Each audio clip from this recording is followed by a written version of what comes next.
अच्छा जी, class start करते हैं हम लोग।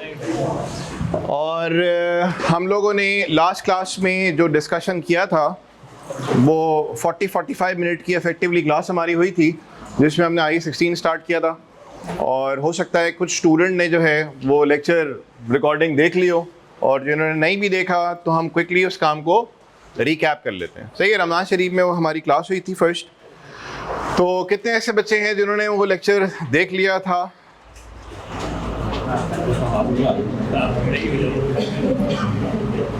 अच्छा, बाकी लोगों ने वो लेक्चर अटेंड नहीं किया। तो हम एक काम करते हैं, क्विकली रिकैप कर लेते हैं कि हमने IE16 के हवाले से क्या क्या बातें की थी। ऑल दो क्लास तकरीबन 40-45 मिनट्स की थी, हम उस काम को क्विकली कर लेते हैं रिकैप। राइट, चलिए जी, बिस्मिल्लाहिर्रहमानिर्रहीम। आज IE16 की जो होगी वो होगी सेकेंड क्लास। और IE16 का नाम क्या है, जल्दी से बताइए। IE16 का नाम क्या है? Property, plant and equipment. ठीक है जी। तो सर IE16 जिसका नाम है property, plant and equipment, excuse me, जल्दी से बैठिए। प्रॉपर्टी से मतलब क्या है? प्रॉपर्टी से मतलब क्या है बेटा? Land and building. प्लांट से मुराद यहाँ पे क्या है? वो सारी मशीनरीज जो कि यूज होंगी, बोलिए, प्रोडक्शन में। और इक्विपमेंट से मुराद, ये मैं बात लिख नहीं रहा क्योंकि मैंने लास्ट लेक्चर के अंदर ये नोट डाउन करवा दिया था, तो सिर्फ एक आइडिया दे रहा हूं। प्रॉपर्टी का मतलब क्या है? लैंड एंड बिल्डिंग, या तो खाली लैंड या तो खाली बिल्डिंग, या दोनों। सर प्लांट का मतलब क्या है? प्लांट का मतलब क्या है? वो सारी मशीनरीज जो कि यूज होंगी, बोलिए, किधर? प्रोडक्शन में। और सर इक्विपमेंट से मुराद यहाँ पे आपका क्या है? वो सारी मशीनरी जो कि प्रोडक्शन में इस्तेमाल नहीं होनी। ठीक, all kinds of machineries use in production plant में आएगा। Machinery other than production machinery, वो सारी कहां पे आ जाएंगी, बोलिए? इक्विपमेंट में आ जाएगा। फिर हमने बात की थी, सबसे पहली तो हमारे डिस्कशन था कि PPE क्या है। फिर हमने बात की थी कि हमने IE16 के अंदर कौन कौन से एरियाज को डिस्कस करना है। तो हमने बात की थी कि IE16 का ऑब्जेक्टिव क्या है, IE16 का स्कोप क्या है, IE16 में PPE की डेफिनेशन क्या होती है, IE16 में एसिड को रिकॉग्नाइज कराने का क्या क्राइटेरिया है। नंबर 5, एसिड को हम लोग इनिशियली किस अमाउंट पे मेजर करेंगे। फिर छठा डिस्कशन हमारा आएगा कि एसिड जो हमने एक्वायर कर लिया है, जिसको हमने PPE के तौर पे रिकॉर्ड किया है, आगे आने वाले वक्तों में जब उसके ऊपर कोई खर्चा होगा तो सर उस खर्चे को आया कि हम लोगों ने उस एसिड की कॉस्ट का पार्ट बनाना है, या उसको हम लोगों ने प्रॉफिट एंड लॉस में एज एन एक्सपेंस ट्रीट कर देना है। तो यहां पे हम लोग बात करेंगे सब्सिक्वेंट कॉस्ट के हवाले से। फिर एक और चीज हम देखेंगे इसके बाद कि जब हम लोग फ्यूचर में एसिड को दे के नया एसिड लेते हैं, यानी कि एक्सचेंज ऑफ एसिड की बात यहां पे की जाएगी, एक्सचेंज ऑफ एसिड की बात की जाएगी। नंबर 7 एरिया हमारा ये होगा। नंबर 8 में हम लोग बात कर लेंगे कि एसिड को इनिशियली जब हम लोगों ने मेजर किया था तो उसके लिए हमारा कोई ना कोई मॉडल था। PRC 4 के अंदर हम लोगों ने देखा था डेप्रिसिएशन वाले टॉपिक के अंदर कि cost minus accumulated depreciation is equals to book value. और हमने एसिड की वैल्यू जो बढ़ी हो या इग्नोर या कम हो रही हो, हमने उस चीज को किया था इग्नोर, बिकॉज हम लोग PRC 4 में जिस मॉडल को फॉलो कर रहे थे वो था कॉस्ट मॉडल। IE16 जो हम कैफ में पढ़ेंगे, यहां पे हम लोग दो मॉडल्स का डिस्कशन करेंगे। एक मॉडल का नाम होता है कॉस्ट मॉडल और दूसरे मॉडल का नाम होता है रीवैल्यूएशन मॉडल। तो ये वाला डिस्कशन हमारा होगा सब्सिक्वेंट मेजरमेंट में होगा। और इसके बाद हमारे पास आएगा कि जब एसिड को हम लोग डी रिकॉग्नाइज करते हैं या डिस्पोज ऑफ करते हैं तो उसकी अकाउंटिंग किस तरह से की जाएगी। तो डिस्पोजल की अकाउंटिंग, या हम लोग बोलते हैं डी रिकॉग्निशन की बात करेंगे। और नंबर 10 में हमारे पास आ जाएगा डिस्क्लोजर। ये वो एरियाज हैं जो कि हमने IE16 के अंदर कवर अप करने। तरतीब कुछ आगे पीछे ऐसी ही होगी। सर लास्ट क्लास में जो हम लोगों ने बात की थी वो कुछ तकरीबन ये 1, 2, 3, 4 एरियाज पे हमने बात की थी। उन 4 एरियाज को हम लोग क्विकली कर लेते हैं रिकैप। तो सर आगे बढ़ने से पहले फिर मैं रिपीट करता हूं कि स्टैंडर्ड का नाम है, बोलिए क्या? IS 16 नंबर है और नाम क्या है? बोलिए property plan and equipment. If anybody asks you what does property mean, तो आप बोलेंगे यार लैंड का मतलब प्रॉपर्टी है, बिल्डिंग को भी हम लोग प्रॉपर्टी में शामिल करते हैं, दोनों आ गए तो किस में के अल्फाज से इस्तेमाल किया जाएगा? बोलिए property. Property means land and building. यहाँ पे मतलब प्लांट का क्या है यार? वो सारी मशीनरी जो कि यूज हो रही होंगी, बोलिए किधर? प्रोडक्शन में। और वो सारी मशीनरी जो कि प्रोडक्शन में इस्तेमाल नहीं हो रही, वो सारी की सारी कहां पे आ जाएंगी? बोलिए इक्विपमेंट के अंदर। फिर सर हमने जो लास्ट क्लास में जो बात की थी 4, इसको मैं क्विकली रिकैप कर रहा हूं। ऑब्जेक्टिव, ये स्टैंडर्ड जिंदगी में क्यों हमारे पास आया? ये स्टैंडर्ड बेसिकली इसलिए हमारे पास आया ताकि हमें वो किसकी अकाउंटिंग सिखा सके? बोलिए पीपी की। यानी कि फाइनेंशियल स्टेटमेंट में जो पीपी से रिलेटेड अकाउंटिंग ट्रीटमेंट है, ये स्टैंडर्ड उन ट्रीटमेंट्स को गवर्न करता है।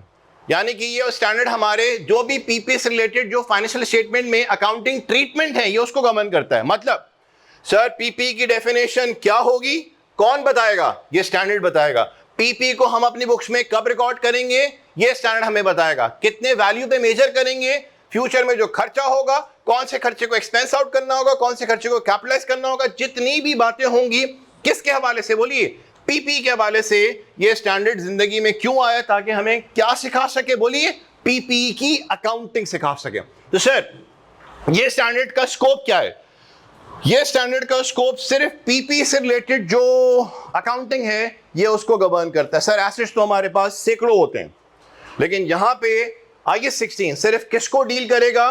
सिर्फ किसको डील करेगा? पीपी से रिलेटेड अकाउंटिंग को डील करेगा। ठीक हो गई बात? तीसरी बात sir, definition, property plant and equipment की जो डेफिनेशन है उसके बारे में हम लिख लेते हैं, एक दफा फिर से बात कर लेते हैं कि प्रॉपर्टी प्लांट एंड इक्विपमेंट क्या है? बोलिए टेंजिबल एसेट है। प्रॉपर्टी प्लांट एंड इक्विपमेंट क्या है? बोलिए टेंजिबल एसेट है। सर टेंजिबल में हमारे पास मूवेबल भी हो सकता है और इमूवेबल भी हो सकता है। मूवेबल का मतलब क्या हुआ? जिसको हम लोग यहां से वहां मूव करा सकते हैं। और अगर हम लोग बात करते हैं लैंड और बिल्डिंग की, तो सर ये मूवेबल नहीं है, लेकिन ये फिर भी किस में आएगा? बोलिए प्रॉपर्टी प्लांट एंड इक्विपमेंट में आ जाएगा। और ये प्रॉपर्टी प्लांट एंड इक्विपमेंट बोलिए कौन सा एसेट है? टेंजिबल एसेट है। अच्छा जी, यानी कि ये टेंजिबल एसेट है, मूवेबल भी हो सकता है और इमूवेबल भी। एक बार ये वो एसेट है जिसकी लाइफ जो होती है वो 1 साल से ज्यादा की होती है। इसका मतलब इसका बेनिफिट हमें 1 साल से ज्यादा अरसे में भी मिलेगा। एक बात और तो और, यानी कि सबसे पहली बात इंपॉर्टेंट हमारे पास क्या है? ये वो एसेट्स हैं जिनकी लाइफ 1 साल से ज्यादा की होती है। ये तो पहली शर्त। अब जो मैं बात करने वाला हूं उसके अंदर हम लोग 3 बातें करेंगे। अब उन 3 में से कोई एक बात भी मीट कर जाती है तो इसका मतलब पीपी की डेफिनेशन मीट हो गई। उन 3 में से तीनों बातें मीट हो जाती हैं तब भी पीपी की डेफिनेशन मीट हो जाती है। लेकिन सबसे पहली बात हमने क्या बोली कि पीपी क्या है? बोलिए एक टेंजिबल एसेट है which can be movable और immovable। ये वो एसेट है जिसकी लाइफ जो है वो क्या होती है? 1 साल से ज्यादा होती है। इसका मतलब इसका बेनिफिट हमें 1 साल से ज्यादा अरसे में भी मिलेगा, यानी कि इसके इकोनॉमिक बेनिफिट हम 1 साल से ज्यादा अरसे के अंदर रिकवर करेंगे। अब जो बात करने जा रहा हूं वही वाली बात मैं रिपीट कर रहा हूं कि 3 बातें करने जा रहा हूं, उन 3 में से एक बात भी मीट हो गई या 3 की 3 मीट हो गई तो इसका मतलब पीपी की डेफिनेशन मीट हो गई। सर वो पहली बात क्या? ये वो एसेट्स हैं जो कि यूज होंगे गुड्स की प्रोडक्शन के लिए। ये वो एसेट्स हैं, यानी कि ये वो प्रॉपर्टी प्लांट एंड इक्विपमेंट, ये वो एसेट्स हैं जो कि यूज होंगे बोलिए गुड्स की प्रोडक्शन के लिए। किसकी प्रोडक्शन के लिए? गुड्स की प्रोडक्शन के लिए। अच्छा जी, लाइक अगर हम लोग प्रॉपर्टी का इस्तेमाल कर रहे हैं, सर हमारे यहाँ पे मैन्युफैक्चरिंग हो रही है, गुड्स बनाए जा रहे हैं, माल बनाया जा रहा है, इसका मतलब प्रॉपर्टी इस्तेमाल में आई जा रही है, प्लांट इस्तेमाल में आए जा रहे हैं, इक्विपमेंट इस्तेमाल में आए जा रहे हैं। इसका मतलब अगर ये property plant and equipment goods की प्रोडक्शन के लिए इस्तेमाल में है तो इसका मतलब पीपी की डेफिनेशन का ये पॉइंट मीट होता है, यानी कि ये किस लिए इस्तेमाल हो रहे होंगे? For use in production of बोलिए गुड्स। सर अगर गुड्स की प्रोडक्शन हम लोग नहीं कर रहे, इस प्रॉपर्टी प्लांट एंड इक्विपमेंट का इस्तेमाल गुड्स की प्रोडक्शन के लिए नहीं हो रहा, तो सर लाइक अगर हम लोग बात करते हैं केएनएस की, तो यहाँ पे क्या कोई गुड्स की प्रोडक्शन हो रही है? बोलिए नहीं। सर यहाँ पे हम लोग इस प्रॉपर्टी का और यहाँ पे जो मशीनरीज नजर आ रही है, लेट्स सपोज जो इक्विपमेंट नजर आ रहे हैं, ऑल्दो सर्विस ऑर्गेनाइजेशन है, तो यहाँ पे आपको कोई प्लांट एंड मशीनरी नामी चीजें एज सच दिखेंगी नहीं। लेकिन सर प्रॉपर्टी तो हमें दिख रही है ना, लाइक बिल्डिंग दिख रही है, हमें लैंड दिख रही है। तो आप मुझे बताइए ये जो केएनएस की प्रॉपर्टी है जिसको हम लोग बोलते हैं लैंड एंड बिल्डिंग, क्या इसका इस्तेमाल गुड्स की प्रोडक्शन के लिए हो रहा है? बोले नहीं। तो सर यहाँ पे किस चीज का इस्तेमाल हो रहा है? सर हम लोग यहाँ पे क्या दे रहे हैं? बोलिए सर्विसेज। इसका मतलब प्रॉपर्टी प्लांट एंड इक्विपमेंट की जो पहली डेफिनेशन में बात आती है कि वो एसेट्स हैं जिनकी लाइफ 1 साल से बोलिए ज्यादा की होनी चाहिए, नंबर 1। दूसरी बात क्या की जा रही है कि ये वो एसेट्स हैं जो कि इस्तेमाल हो रहे होंगे गुड्स की। अगर सर गुड्स की प्रोडक्शन नहीं हो रही तो फिर यहाँ पे और क्या हो रहा है? बोलिए सर्विसेज की फरहमी की जा रही है, ये दूसरी बात आ गई। और तो और सर अगर ना गुड्स की प्रोडक्शन हो रही है, ना हम लोग यहाँ पे सर्विस प्रोवाइड कर रहे हैं सर, तो और क्या हो सकता है सर? अगर हम लोग इस जगह का यानी कि प्रॉपर्टी प्लांट एंड इक्विपमेंट का इस्तेमाल कर रहे हैं एडमिन पर्पस के लिए, तब भी ये किसकी डेफिनेशन के अंदर बात आ गई? बोलिए, पीपी की डेफिनेशन की बात आ गई। यानी कि या तो यूज हो रहा होगा गुड्स की प्रोडक्शन के लिए, या तो सर्विसेज की सप्लाई के लिए, या तो बोलिए एडमिन पर्पस के लिए इस्तेमाल हो रहा होगा। जैसे हम अंदर एंटर होते हैं कि इसमें, तो हमें राइट साइड पे नजर आता है कि एडमिन डिपार्टमेंट है। ये वाली बात समझ आई? इसका मतलब इस प्रॉपर्टी का इस्तेमाल जो है वो एडमिन पर्पस के लिए भी हो रहा है। क्या ये वाली बात समझ आ रही है? और आखिरी बात वो ये कि सर अगर हम लोग इस प्रॉपर्टी का इस्तेमाल कर रहे हैं गुड्स की प्रोडक्शन के लिए, तो पीपी की डेफिनेशन मीट हो गई। अगर सर इस प्रॉपर्टी प्लांट एंड इक्विपमेंट का इस्तेमाल करें गुड्स की सप्लाई के लिए, तो भी पीपी की डेफिनेशन मीट हो गई। सर अगर इस प्रॉपर्टी प्लांट एंड इक्विपमेंट का हम लोग इस्तेमाल कर रहे हैं एडमिन पर्पस के लिए, तब भी पीपी की डेफिनेशन मीट हो गई। सर आखिरी बात ये कि अगर हम लोग प्लांट एंड इक्विपमेंट, अगर हम लोग, मैं बात क्या कर रहा हूं? प्लांट एंड इक्विपमेंट की बात कर रहा हूं। अगर हम लोग प्लांट एंड इक्विपमेंट रेंट पे देते हैं, प्लांट एंड इक्विपमेंट जो हम रेंट पे देते हैं, इस की जो अकाउंटिंग होगी वो भी किसके मुताबिक होगी? बोलिए, IAS 16 के मुताबिक होगी। किसकी मुताबिक होगी? बोलिए, 16 के मुताबिक। तो हमने यहाँ पे भी क्या बातें बोली हैं? हमने यहाँ पे क्या बात बोली? नंबर 1 बात क्या है कि लाइफ, बोलिए क्या होगी? 1 साल से ज्यादा होगी। सही है जी। और दूसरी जो बात है, वो दूसरी बात क्या है कि बोलिए for use in production, goods की प्रोडक्शन के लिए या सर्विसेज की सप्लाई के लिए, शॉर्ट में लिख दिया। फिर और दूसरी क्या बात? फॉर एडमिन पर्पस, या तो एडमिन पर्पस के लिए इस्तेमाल किया जा रहा होगा, या तो बोलिए फॉर रेंटल टू अदर्स। यानी कि एक बात का मीट होना लाजमी है एक, और इन तीनों में से सर अगर सिर्फ इस पर्पस के लिए इस्तेमाल हो रहा है, इसका मतलब पीपी की डेफिनेशन मीट हो गई। क्या समझे बात? सर अगर प्रोडक्शन नहीं हो रही, सर सर्विसेज दी जा रही है, तो पीपी की डेफिनेशन मीट हो गई। सर अगर हम लोग प्रोडक्शन नहीं कर रहे, हम लोग सर्विसेज की सप्लाई नहीं कर रहे, सर हम लोग एडमिन पर्पस के लिए इस्तेमाल कर रहे हैं, तो पीपी की डेफिनेशन मीट हो गई। ठीक है जी। सर अगर हम लोग प्रोडक्शन भी नहीं कर रहे, हम लोग गुड्स की सप्लाई भी नहीं, सर्विसेज की सप्लाई के लिए भी इस्तेमाल नहीं कर रहे, ना हम एडमिन पर्पस के लिए कर रहे हैं, लेकिन सर हम लोग उस प्रॉपर्टी प्लांट एंड इक्विपमेंट में से प्लांट एंड इक्विपमेंट मैं बात कर रहा हूं, प्लांट एंड इक्विपमेंट को अगर हम लोग रेंट पे देते हैं, तो उसकी अकाउंटिंग भी किसके मुताबिक होनी है? बोलिए, IAS 16 के मुताबिक होनी है। इसका मतलब प्रॉपर्टी प्लांट एंड इक्विपमेंट में से प्लांट और इक्विपमेंट के रेंटल को जो स्टैंडर्ड डील करता है उसका नाम क्या है? बोलिए, IAS 16। सर यहां पे आपने प्लांट एंड इक्विपमेंट बोला, यहां पे आपने एक चीज को हटा दिया, उसकी बात आपने यहां पे नहीं की। मैंने किसकी बात नहीं की? बोलिए, प्रॉपर्टी की बात नहीं की। सर प्रॉपर्टी का जो रेंटल है, उसका जो अकाउंटिंग ट्रीटमेंट है, सही है नहीं, उसके लिए एक स्टैंडर्ड हम लोग पढ़ेंगे, उसका नाम क्या है? IAS 40, जिसको हम लोग बोलते हैं किस नाम से? इन्वेस्टमेंट प्रॉपर्टी के नाम से बोलते हैं। तो क्या समझ आई बात? प्रॉपर्टी प्लांट एंड इक्विपमेंट में से प्लांट एंड इक्विपमेंट के रेंटल के अकाउंटिंग ट्रीटमेंट को कौन सा स्टैंडर्ड डील करता है? बोलिए, IAS 16। Property plant and equipment के रेंटल में से जो प्लांट एंड इक्विपमेंट है उसके रेंटल को कौन डील करता है? IAS 16। और प्रॉपर्टी के रेंटल को जो स्टैंडर्ड डील करेगा उस स्टैंडर्ड का नाम क्या है? बोलिए, IAS 40, जिसको हम लोग किस नाम से पुकारते हैं? Investment property. तो ये कुछ बातें थी, 1 2 3, ठीक हो गया, ये 3 बातें। अब सर चौथी बात क्या है? रिकग्निशन के हवाले से अगर हम बात करें,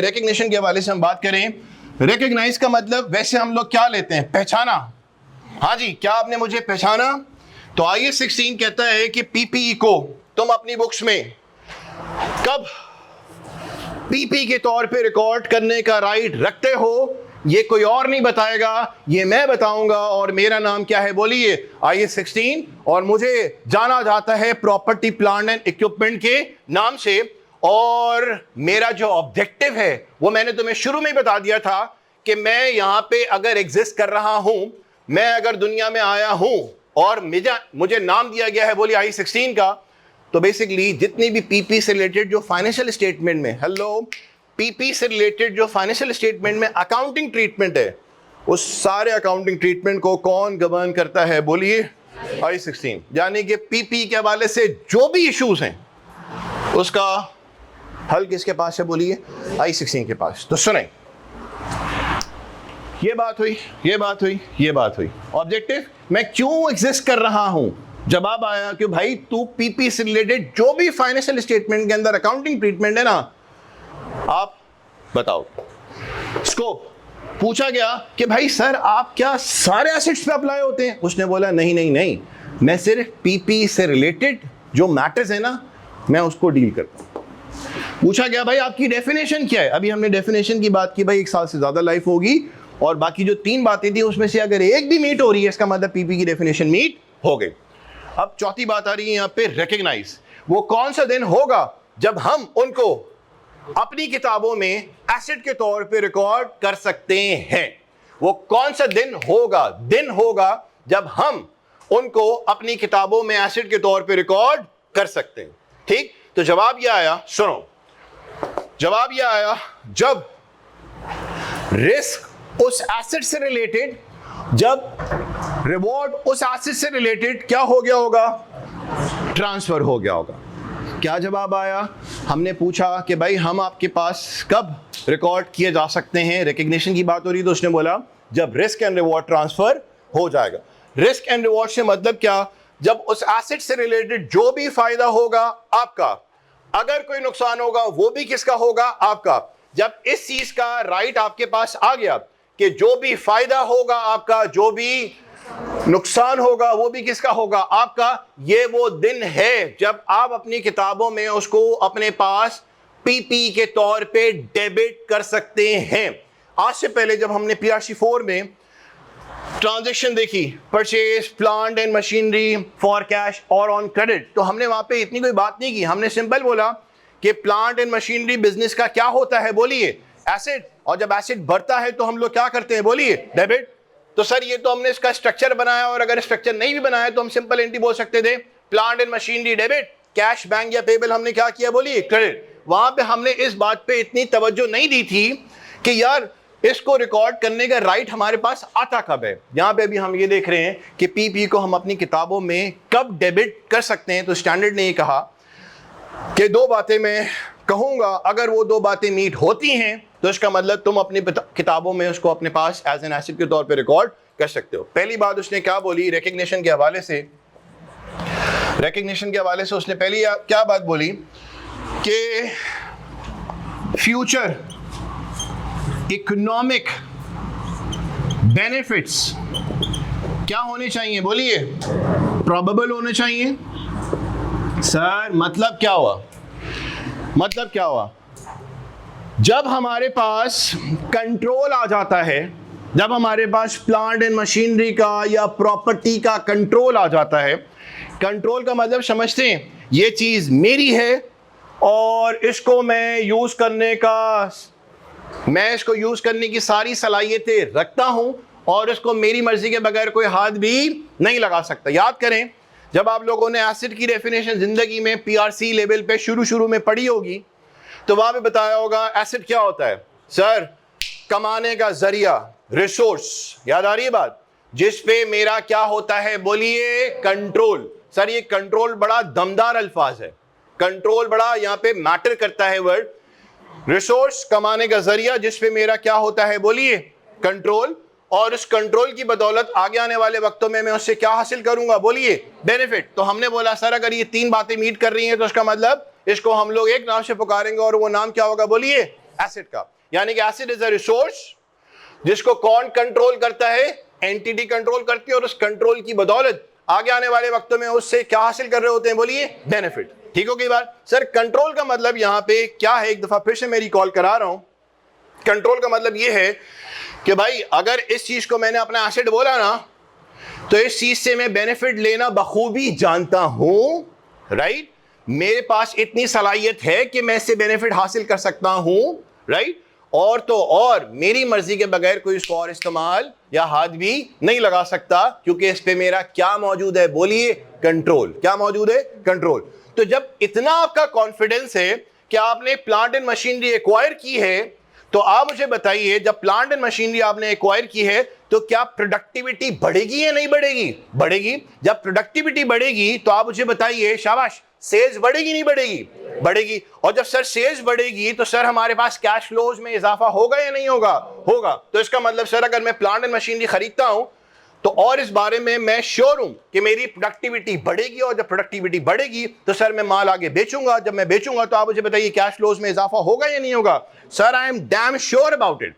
तो इसका मतलब अगर मैं ये समझता हूं कि आगे आने वाले वक्तों में मुझे उससे क्या हासिल होने हैं, इकोनॉमिक बेनिफिट क्या होने वाले हैं, फ्यूचर में हासिल होने वाले हैं, और उनका इनफ्लो बोलिए क्या है? बोलिए प्रोबेबल है।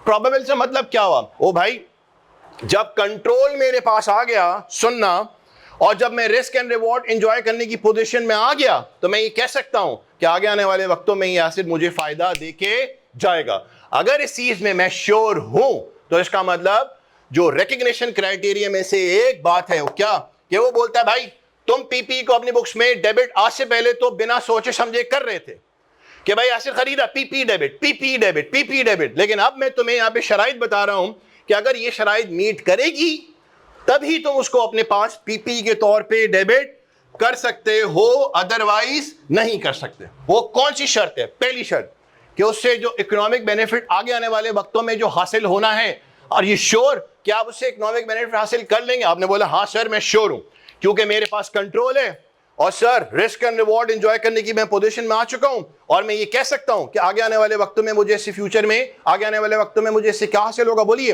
बेनिफिट। सर अगर मैं यहाँ पे श्योर हूं ना तो उसका मतलब रिकग्निशन का जो पहला क्राइटेरिया था वो क्या हुआ? बोलिए मीट हुआ।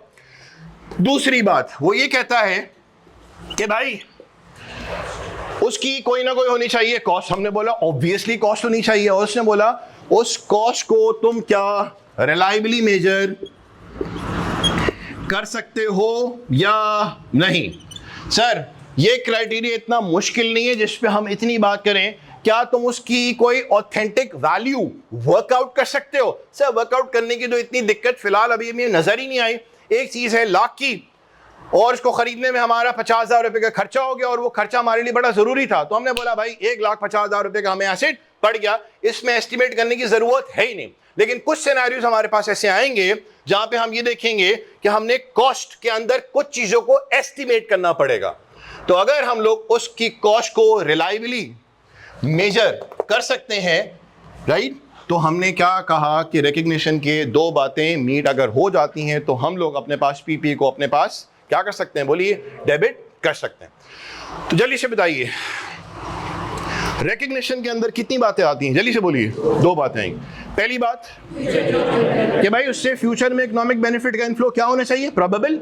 और उसकी कोई होनी चाहिए, बोलिए क्या? कॉस्ट, जिसको हम लोग रिलायबली एस्टिमेट या रिलायबली मेजर कर सकते हो। अगर ये दो बातें मीट होती हैं तो भाई हमें अब कोई दुनिया की ताकत नहीं रोक सकती कि हम अपने पास अपनी किताबों में किसको डेबिट कर सकें? बोलिए पीपी को डेबिट कर सकें। आज से पहले क्या था? हमने इतनी कोई तफसीलन बात ही नहीं की थी। हमने बोला पीपी खरीदा, पीपी डेबिट, ठीक, कैश पे खरीदा कैश क्रेडिट, उधार पे खरीदा पे बेस क्रेडिट। लेकिन अब हमें बोला क्या जा रहा है कि भाई पीपी को तुम अपने पास डेबिट सिर्फ कब कर सकते हो?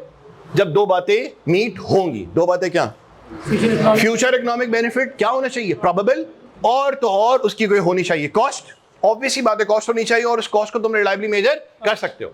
ठीक, ये दो बात। अब हम बढ़ते हैं आगे, जो कि इनिशियल मेजरमेंट पे हमारा डिस्कशन शुरू होगा। और लास्ट क्लास में हम लोगों ने अपना डिस्कशन जो था वो एंड किया था रिकग्निशन पे। तो वो स्टूडेंट जिन्होंने लास्ट क्लास अटेंड नहीं की, कोई मसला नहीं है, क्विकली मैंने सारा काम 15-20 मिनट के अंदर रिकैप करा दिए। अब बात करते हैं इनिशियल मेजरमेंट। इनिशियल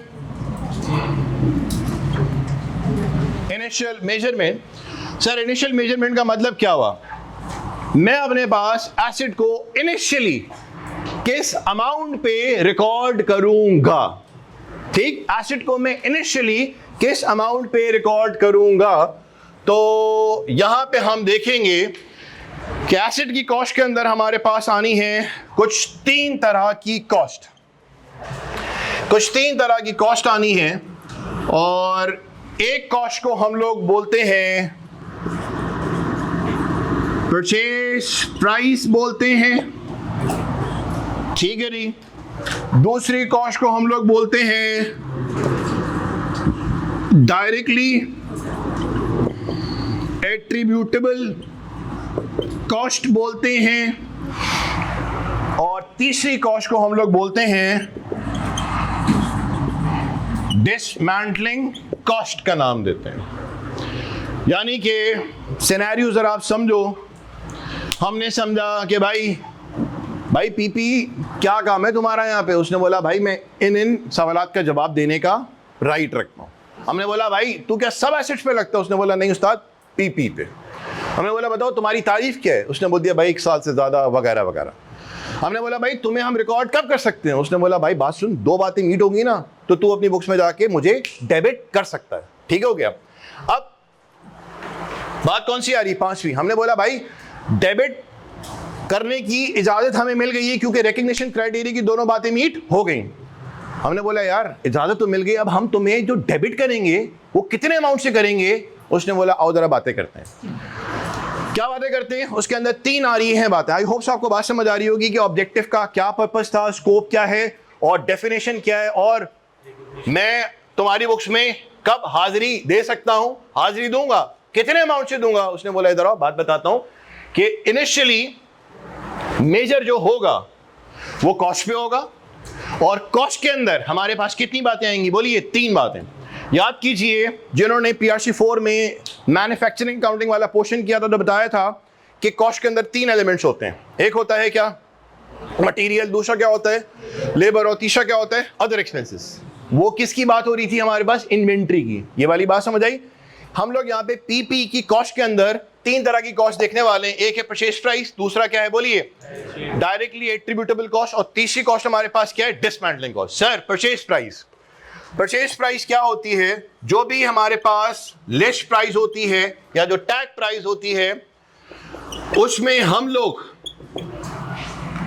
अगर हमें किसी किस्म का कोई ट्रेड डिस्काउंट मिला है, सर ट्रेड डिस्काउंट हमारे पास 2 तरह के होते हैं।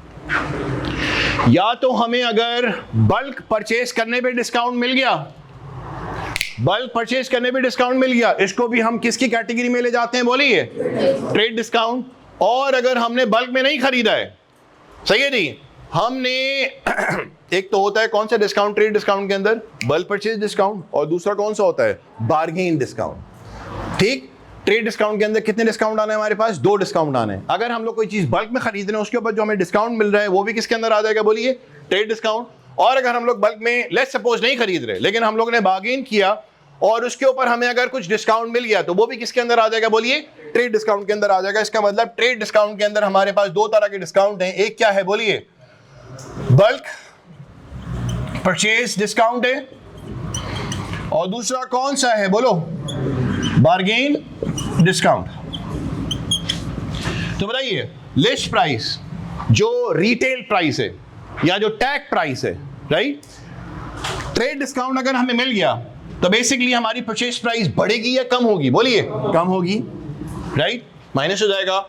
सर हम लोगों ने लेट्स सपोज एसिड खरीदा और बाहर किसी मुल्क से हमने एसिड खरीदा है और इसके ऊपर हमने ड्यूटीज वगैरह पे की, हमने कुछ टैक्सेस वगैरह पे किए, और सरकार कहता है भाई ये वो टैक्सेस हैं, ये वो ड्यूटीज हैं जिसकी माफी नहीं है, ये वो ड्यूटीज हैं, ये वो टैक्सेस हैं जो कि तुमने लाजमी अदा करने होंगे, ये रिफंड सरकार तुम्हें नहीं करेगा। तो सर कुछ टैक्सेस, कुछ ड्यूटीज ऐसी होती हैं जहां पे हमें सरकार रिफंड कर देता है, और कुछ ऐसी ड्यूटीज, कुछ टैक्सेस ऐसे होते हैं जहां पे हमें सरकार रिफंड नहीं करता। तो जहां पे रिफंड नहीं होने टैक्सेस या ड्यूटीज, तो आप मुझे बताइए वो टैक्सेस और जो ड्यूटीज होती हैं वो परचेज प्राइस का हिस्सा बन तो रही है, वो प्लस हो जाएगा या माइनस होगा बोलिए? प्लस हो जाएगा। तो हम यहां पे बोल रहे हैं नॉन रिफंडेबल टैक्सेस, या हमने लिख दिया बोलिए क्या? ड्यूटीज। ठीक है जी, ये क्या हो जाएगा बेटा? प्लस हो जाएगा। तो इन 2-3 चीजों को प्लस माइनस करने के बाद जो हमारे पास जवाब आ रहा है वो हमारे पास उस एसेट की क्या, कौन सी प्राइस कहलाती है बोली? Purchase price. डन हो गया। अच्छा जी, अब यहां पे बात आ रही है directly attributable cost. Directly attributable cost अच्छा जी, डायरेक्टली एट्रीब्यूटेबल कॉस्ट में क्या है उसको आसान अल्फाज में अगर हम समझना चाहें, सर ये वो कॉस्ट है डायरेक्टली एट्रीब्यूटेबल कॉस्ट ये एक ऐसी कॉस्ट है जो इनकर की जाती है ताकि एसिड को इस्तेमाल की हालत में लाया जा सके, या यूं बोलता हूं, हर वो कॉस्ट जो एसिड को काबिल इस्तेमाल हालत में लाने के लिए इनकर की जाती है। ठीक सर, मिसाल के तौर पे एसिड आ गया, इंस्टॉलेशन नहीं होगी तो एसिड चालू कैसे होगा? सर एसिड आ गया, ठीक, लेकिन जिस जगह पे हमने उस एसिड को रखना है सर, उसके लिए जगह की पूरी तैयारी करनी है, साइट को प्रिपेयर करना है, प्लेटफॉर्म बना रहा है, इलेक्ट्रिकल वायरिंग और वगैरह वगैरह, गैस वगैरह की भी जरूरत है। सर जब तक ये नहीं होगा एसिड चालू कहां से होगा? डन। इसी तरह से सर हमने एसिड अगर बाहर से इंपोर्ट किया है तो सर इंपोर्ट करने में जो ड्यूटीज हमने पे की होंगी, जो रास्ते की हमने इंश्योरेंस कराई होगी सर, ठीक, और तो और हमने जो उसकी हैंडलिंग के लिए एक भारी रकम अदा की है, क्या ये वो खर्चे हैं जो कि लाजमी तौर पे किए जाएंगे? सर क्यों नहीं किए जाएंगे? क्योंकि इन खर्चों के बगैर, मैंने बोला मैं ट्रांसपोर्टेशन पे नहीं कर रहा, तो यार अगर ट्रांसपोर्टेशन पे नहीं करूंगा तो आप मुझे बताएं वहां से एसिड यहां तक कैसे आएगा? सर मैं इंस्टॉलेशन नहीं करा रहा। यार इंस्टॉलेशन नहीं कराऊंगा तो एसिड इस्तेमाल में आएगा कैसे? तो सुनिए, पीपी की कॉस्ट के अंदर हमारे पास कितनी कॉस्ट आनी है? 3। एक है परचेज प्राइस, सिंपल सी बात। दूसरी कौन सी कॉस्ट आनी है? Directly attributable cost. Sir Urdu जबान में हर वो कॉस्ट जो कि एसिड को काबिल इस्तेमाल हालत में लाने के लिए जरूरी है, ठीक, आसान सी जबान में। इसी को थोड़ा सा और मॉडिफाई करके बोलते हैं, हर वो कॉस्ट, पहले मैंने क्या बात बोली जरा दोहराएंगे sir? What is directly attributable cost? हर वो कॉस्ट जो कि एसिड को काबिल इस्तेमाल हालत में लाने के लिए इनकर की जाती है, उसको बोलते हैं क्या?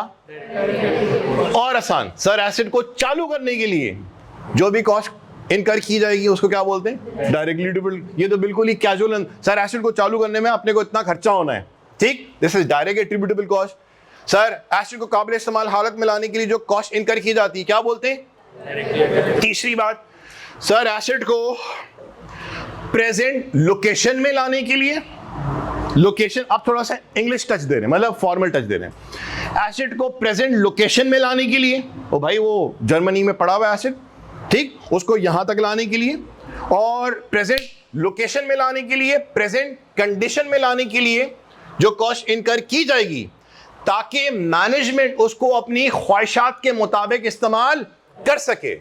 ये पूरी एक फॉर्मल डेफिनेशन की मैंने यहां पे बात कर दी है। क्या बात की है? एसिड को प्रेजेंट लोकेशन में लाने के लिए, प्रेजेंट कंडीशन में लाने के लिए, ठीक, जो कॉस्ट इनकर हम लोग कर रहे हैं, क्यों? ताकि मैनेजमेंट अपनी इंटेंशन के मुताबिक उस एसिड को यूज कर सके। इसको हम लोग बोलते हैं डायरेक्टली एट्रीब्यूटेबल कॉस्ट। तो हमने इस बात को समझने के लिए बहुत ही कैजुअल अंदाज में बात की। वो कैजुअल क्या थी बात? अरे यार एसिड को चालू करने में जो खर्चा होगा ना, डायरेक्ट एट्रीब्यूटेबल कॉस्ट। दूसरी बात क्या की? सर एसिड को काबिल इस्तेमाल हालत में लाने के लिए जो कॉस्ट इनकर होती है ना, बोलते क्या है? इसी तरह से तीसरी हमने बात क्या की? एसिड को प्रेजेंट लोकेशन में, ये फॉर्मल बात है, एसिड को प्रेजेंट लोकेशन में लाने के लिए, प्रेजेंट कंडीशन में लाने के लिए जो कॉस्ट इनकर की जाती है, ठीक, ताकि मैनेजमेंट की इंटेंशन के मुताबिक उसको हम लोग इस्तेमाल कर सके। तो उस कॉस्ट को हम लोग क्या नाम देते हैं? बोलिए, डायरेक्टली एट्रीब्यूटेबल कॉस्ट। ठीक है जी, मैंने इतनी दफा बात रिपीट की है, मेरे ख्याल से आपको बिल्कुल कैजुअल अंदाज वाली बात भी समझ आ गई होगी। और आखिरी बात जो मैंने की है, थोड़ा सा फॉर्मल टच, यानी कि अंग्रेजी अल्फाज से उसको मैंने पूरा उर्दू के अंदर ट्रांसलेट कर दिया। अच्छा जी, इसकी कुछ एग्जांपल्स लेते हैं। लेट्स सपोज हम लोगों ने फॉरेन कंट्री से कोई एसिड खरीदा, हेलो, उस एसिड को हम इंपोर्ट कराना चाहते हैं, और सर हमने एसिड खरीद लिया, तो हम लोगों ने अपने सप्लायर को क्या करनी होगी? बोलिए, पेमेंट करनी होगी। ऐसा है कि नहीं? पेमेंट करनी होगी। अब पेमेंट करने के लिए हम लोग अपने बैंक के पास गए, हमने बोला यार हमारा सप्लायर जर्मनी में बैठा हुआ है, आपने इसकी पेमेंट करनी है, और आप हमारे सप्लायर को इस चीज की गारंटी दो कि पेमेंट आपको 100% होगी। हमारे बैंक ने बोला ठीक है, मैं गारंटी देता हूं कि गारंटी लेने से पहले बैंक सारी आपसे जितनी वेरिफिकेशन है वो लेगा, तभी तो बैंक आपके सप्लायर को गारंटी करेगा कि भाई being a bank, Meezaan bank वगैरह वगैरह जो भी है, मैं पाकिस्तानी बैंक मीज़ान बैंक गारंटी करता हूं कि आपको 100% पेमेंट की जाएगी। ये वाली बात समझ आई? तो जो बायर है वो मीज़ान बैंक के पास या HBL के पास गया और HBL से कहा कि आप हमारा जो सप्लायर बैठा हुआ है जर्मनी में, उसको आप गारंटी करें कि आप 100% पेमेंट करेंगे। तो जब बैंक इस चीज़ की गारंटी लेता है तो बैंक क्या खुलवाएगा? आप क्या खुलवा रहे होते हैं बोलिए? लेटर ऑफ क्रेडिट, जिसको हम लोग नाम क्या देते हैं? LC, जिसके थ्रू बैंक आपके सप्लायर को पेमेंट करेगा। तो बैंक जब भी LC खोलता है तो उसके लिए बैंक आपसे क्या लेगा बोलिए? चार्जेस लेगा, जिसको हम लोग नाम क्या देते हैं? LC charges. क्या नाम देते हैं बोलिए? LC charges. अच्छा सर, अब LC खुलवाई, बैंक ने हमारे सप्लायर को क्या कर दिया है बोलिए? गारंटी कर दी है कि उस्ताद टेंशन नहीं लेने का, ठीक, ये बंदा भाग भी जाता है, इस बंदे की गारंटी हमने ले ली है, हम आपको 100% पेमेंट करेंगे। तो इस फैसिलिटी को जो बायर अवेल कर रहा है अपने सप्लायर को पेमेंट करने के लिए, तो बैंक इससे आपसे चार्जेस तो लेगा, जिसको नाम क्या दिया गया बोले? LC charges. अब सर हम जब एसेट को इंपोर्ट कराते हैं तो आप बताइए, इंपोर्ट ड्यूटीज क्या ये लाजमी है या नहीं है बोलिए? क्यों नहीं है लाजमी सर? अच्छा जी, हाँ बेटा, क्या चीज? Import duties. आप सुनिए, मैंने यहां पे बात की थी इधर नॉन रिफंडेबल टैक्सेस, और मैंने कहा था टैक्सेस और ड्यूटीज रिफंडेबल भी होती हैं और नॉन रिफंडेबल भी होती हैं। अब वो जो कि नॉन रिफंडेबल हैं, जो नॉन रिफंडेबल हैं, तो भाई वो तो एसेट की कॉस्ट का पार्ट बन जाएगा, ठीक। यहां पे हमारे पास क्या आ रहा है? Import duties. ये वाली कौन सी होंगी? ये भी रिफंडेबल है, नॉन रिफंडेबल है? नॉन रिफंडेबल है, ठीक। ये भी हमारे पास यहाँ पे अभी हम देखेंगे आगे जाके कौन सा किधर किसका हिस्सा बनता है। यहाँ पे नॉर्मली नॉन रिफंडेबल टैक्सेस या ड्यूटीज आ जाते हैं, और यहाँ पे हम लोग इंपोर्ट ड्यूटीज पे कर रहे हैं। अच्छा जी, इसके अलावा और बताइए सर, हम एसेट वहां से अपने पास यहाँ पे लेके आ रहे हैं, तो मुझे बताइए हम लोग ट्रांसपोर्टेशन पे करेंगे। लिखे हमने पास क्या पे करेंगे? ट्रांसपोर्टेशन। और क्या आएगा सर? रास्ते भर की हम इंश्योरेंस करवाएंगे, तो उसको नाम क्या देंगे? इंश्योरेंस इन ट्रांजिट का नाम देंगे, इंश्योरेंस इन ट्रांजिट का नाम देंगे। और बोलिए, और बोलिए sir, clearing and forwarding agent को, क्लियरिंग एंड फॉरवर्डिंग के हम पैसे पे करेंगे, ठीक है जी। अब एक और इसमें चार्जेस हमारे पास आ रहे होते हैं, जिसको हम लोग नाम देते हैं ऑक्ट्राई चार्जेस। सर ये ऑक्ट्राई चार्जेस क्या होते हैं? Any idea? ऑक्ट्राई चार्जेस क्या होते हैं? Any idea? आ जाओ बेटा।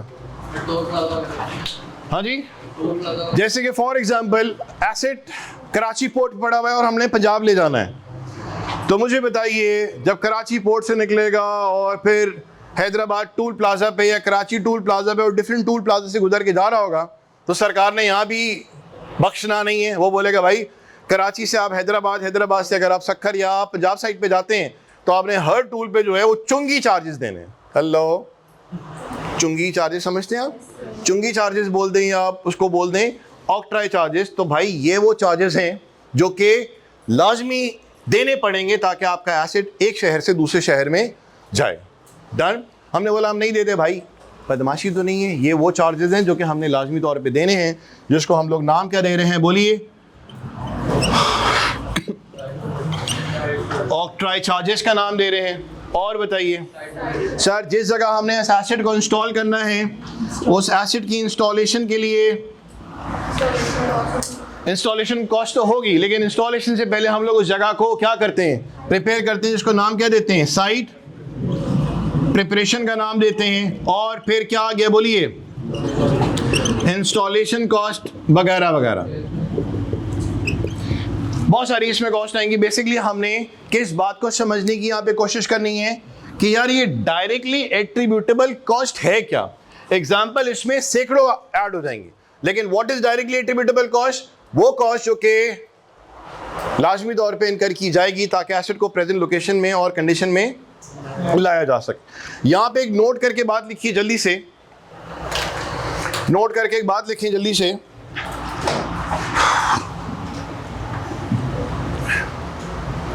Any cost incurred due to negligence or ignorance Any cost incurred due to negligence or ignorance. Any cost incurred due to negligence or ignorance. Any cost incurred due to negligence or ignorance will not be added to the cost of asset. Will not be added to the cost of asset.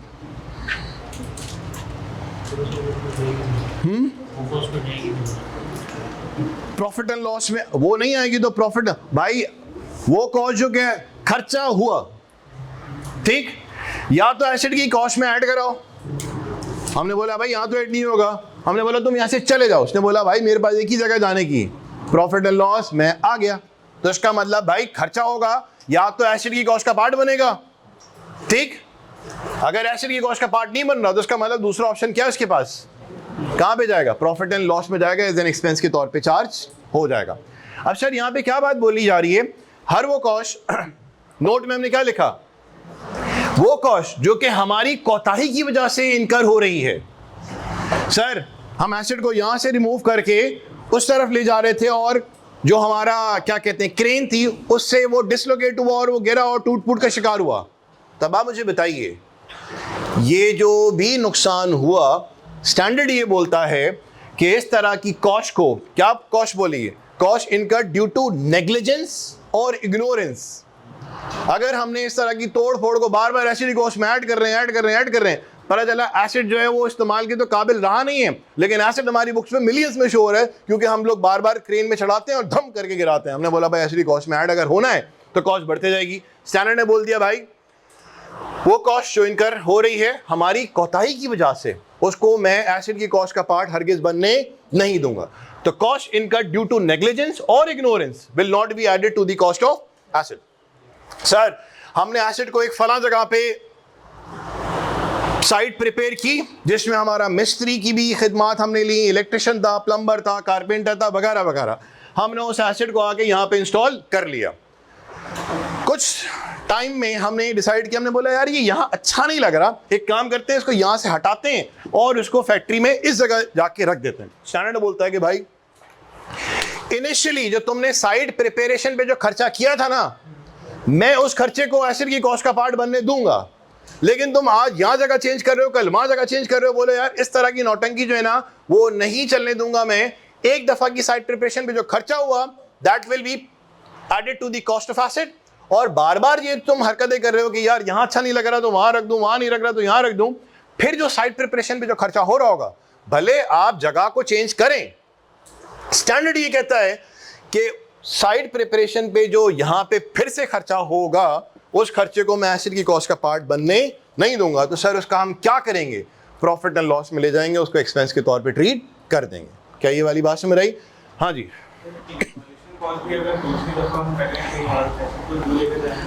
देखें वही वाली बात sir, हमने पूरा सोच समझ के पूरी स्ट्रैटेजी बनाई कि हम लोग एसिड को फला जगह इंस्टॉल करेंगे, शेड लगेगा, पूरी साइड प्रिपरेशन होगी, वायरिंग शायरिंग, यानी कि ठीक ठाक हमारा खर्चा हो चुका है।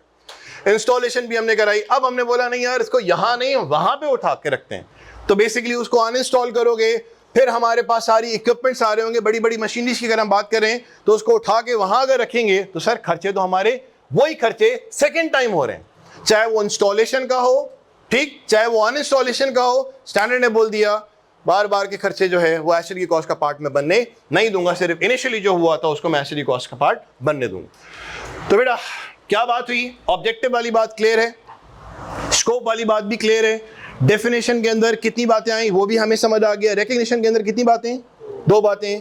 ऐसी बता दें कौन सी 2 बातें, फ्यूचर इकोनॉमिक बेनिफिट क्या होना चाहिए, प्रोबेबल, और उस एसिड की क्या होनी चाहिए, कॉस्ट, जिसको हम लोग रिलायबली मेजर कर सकते हो।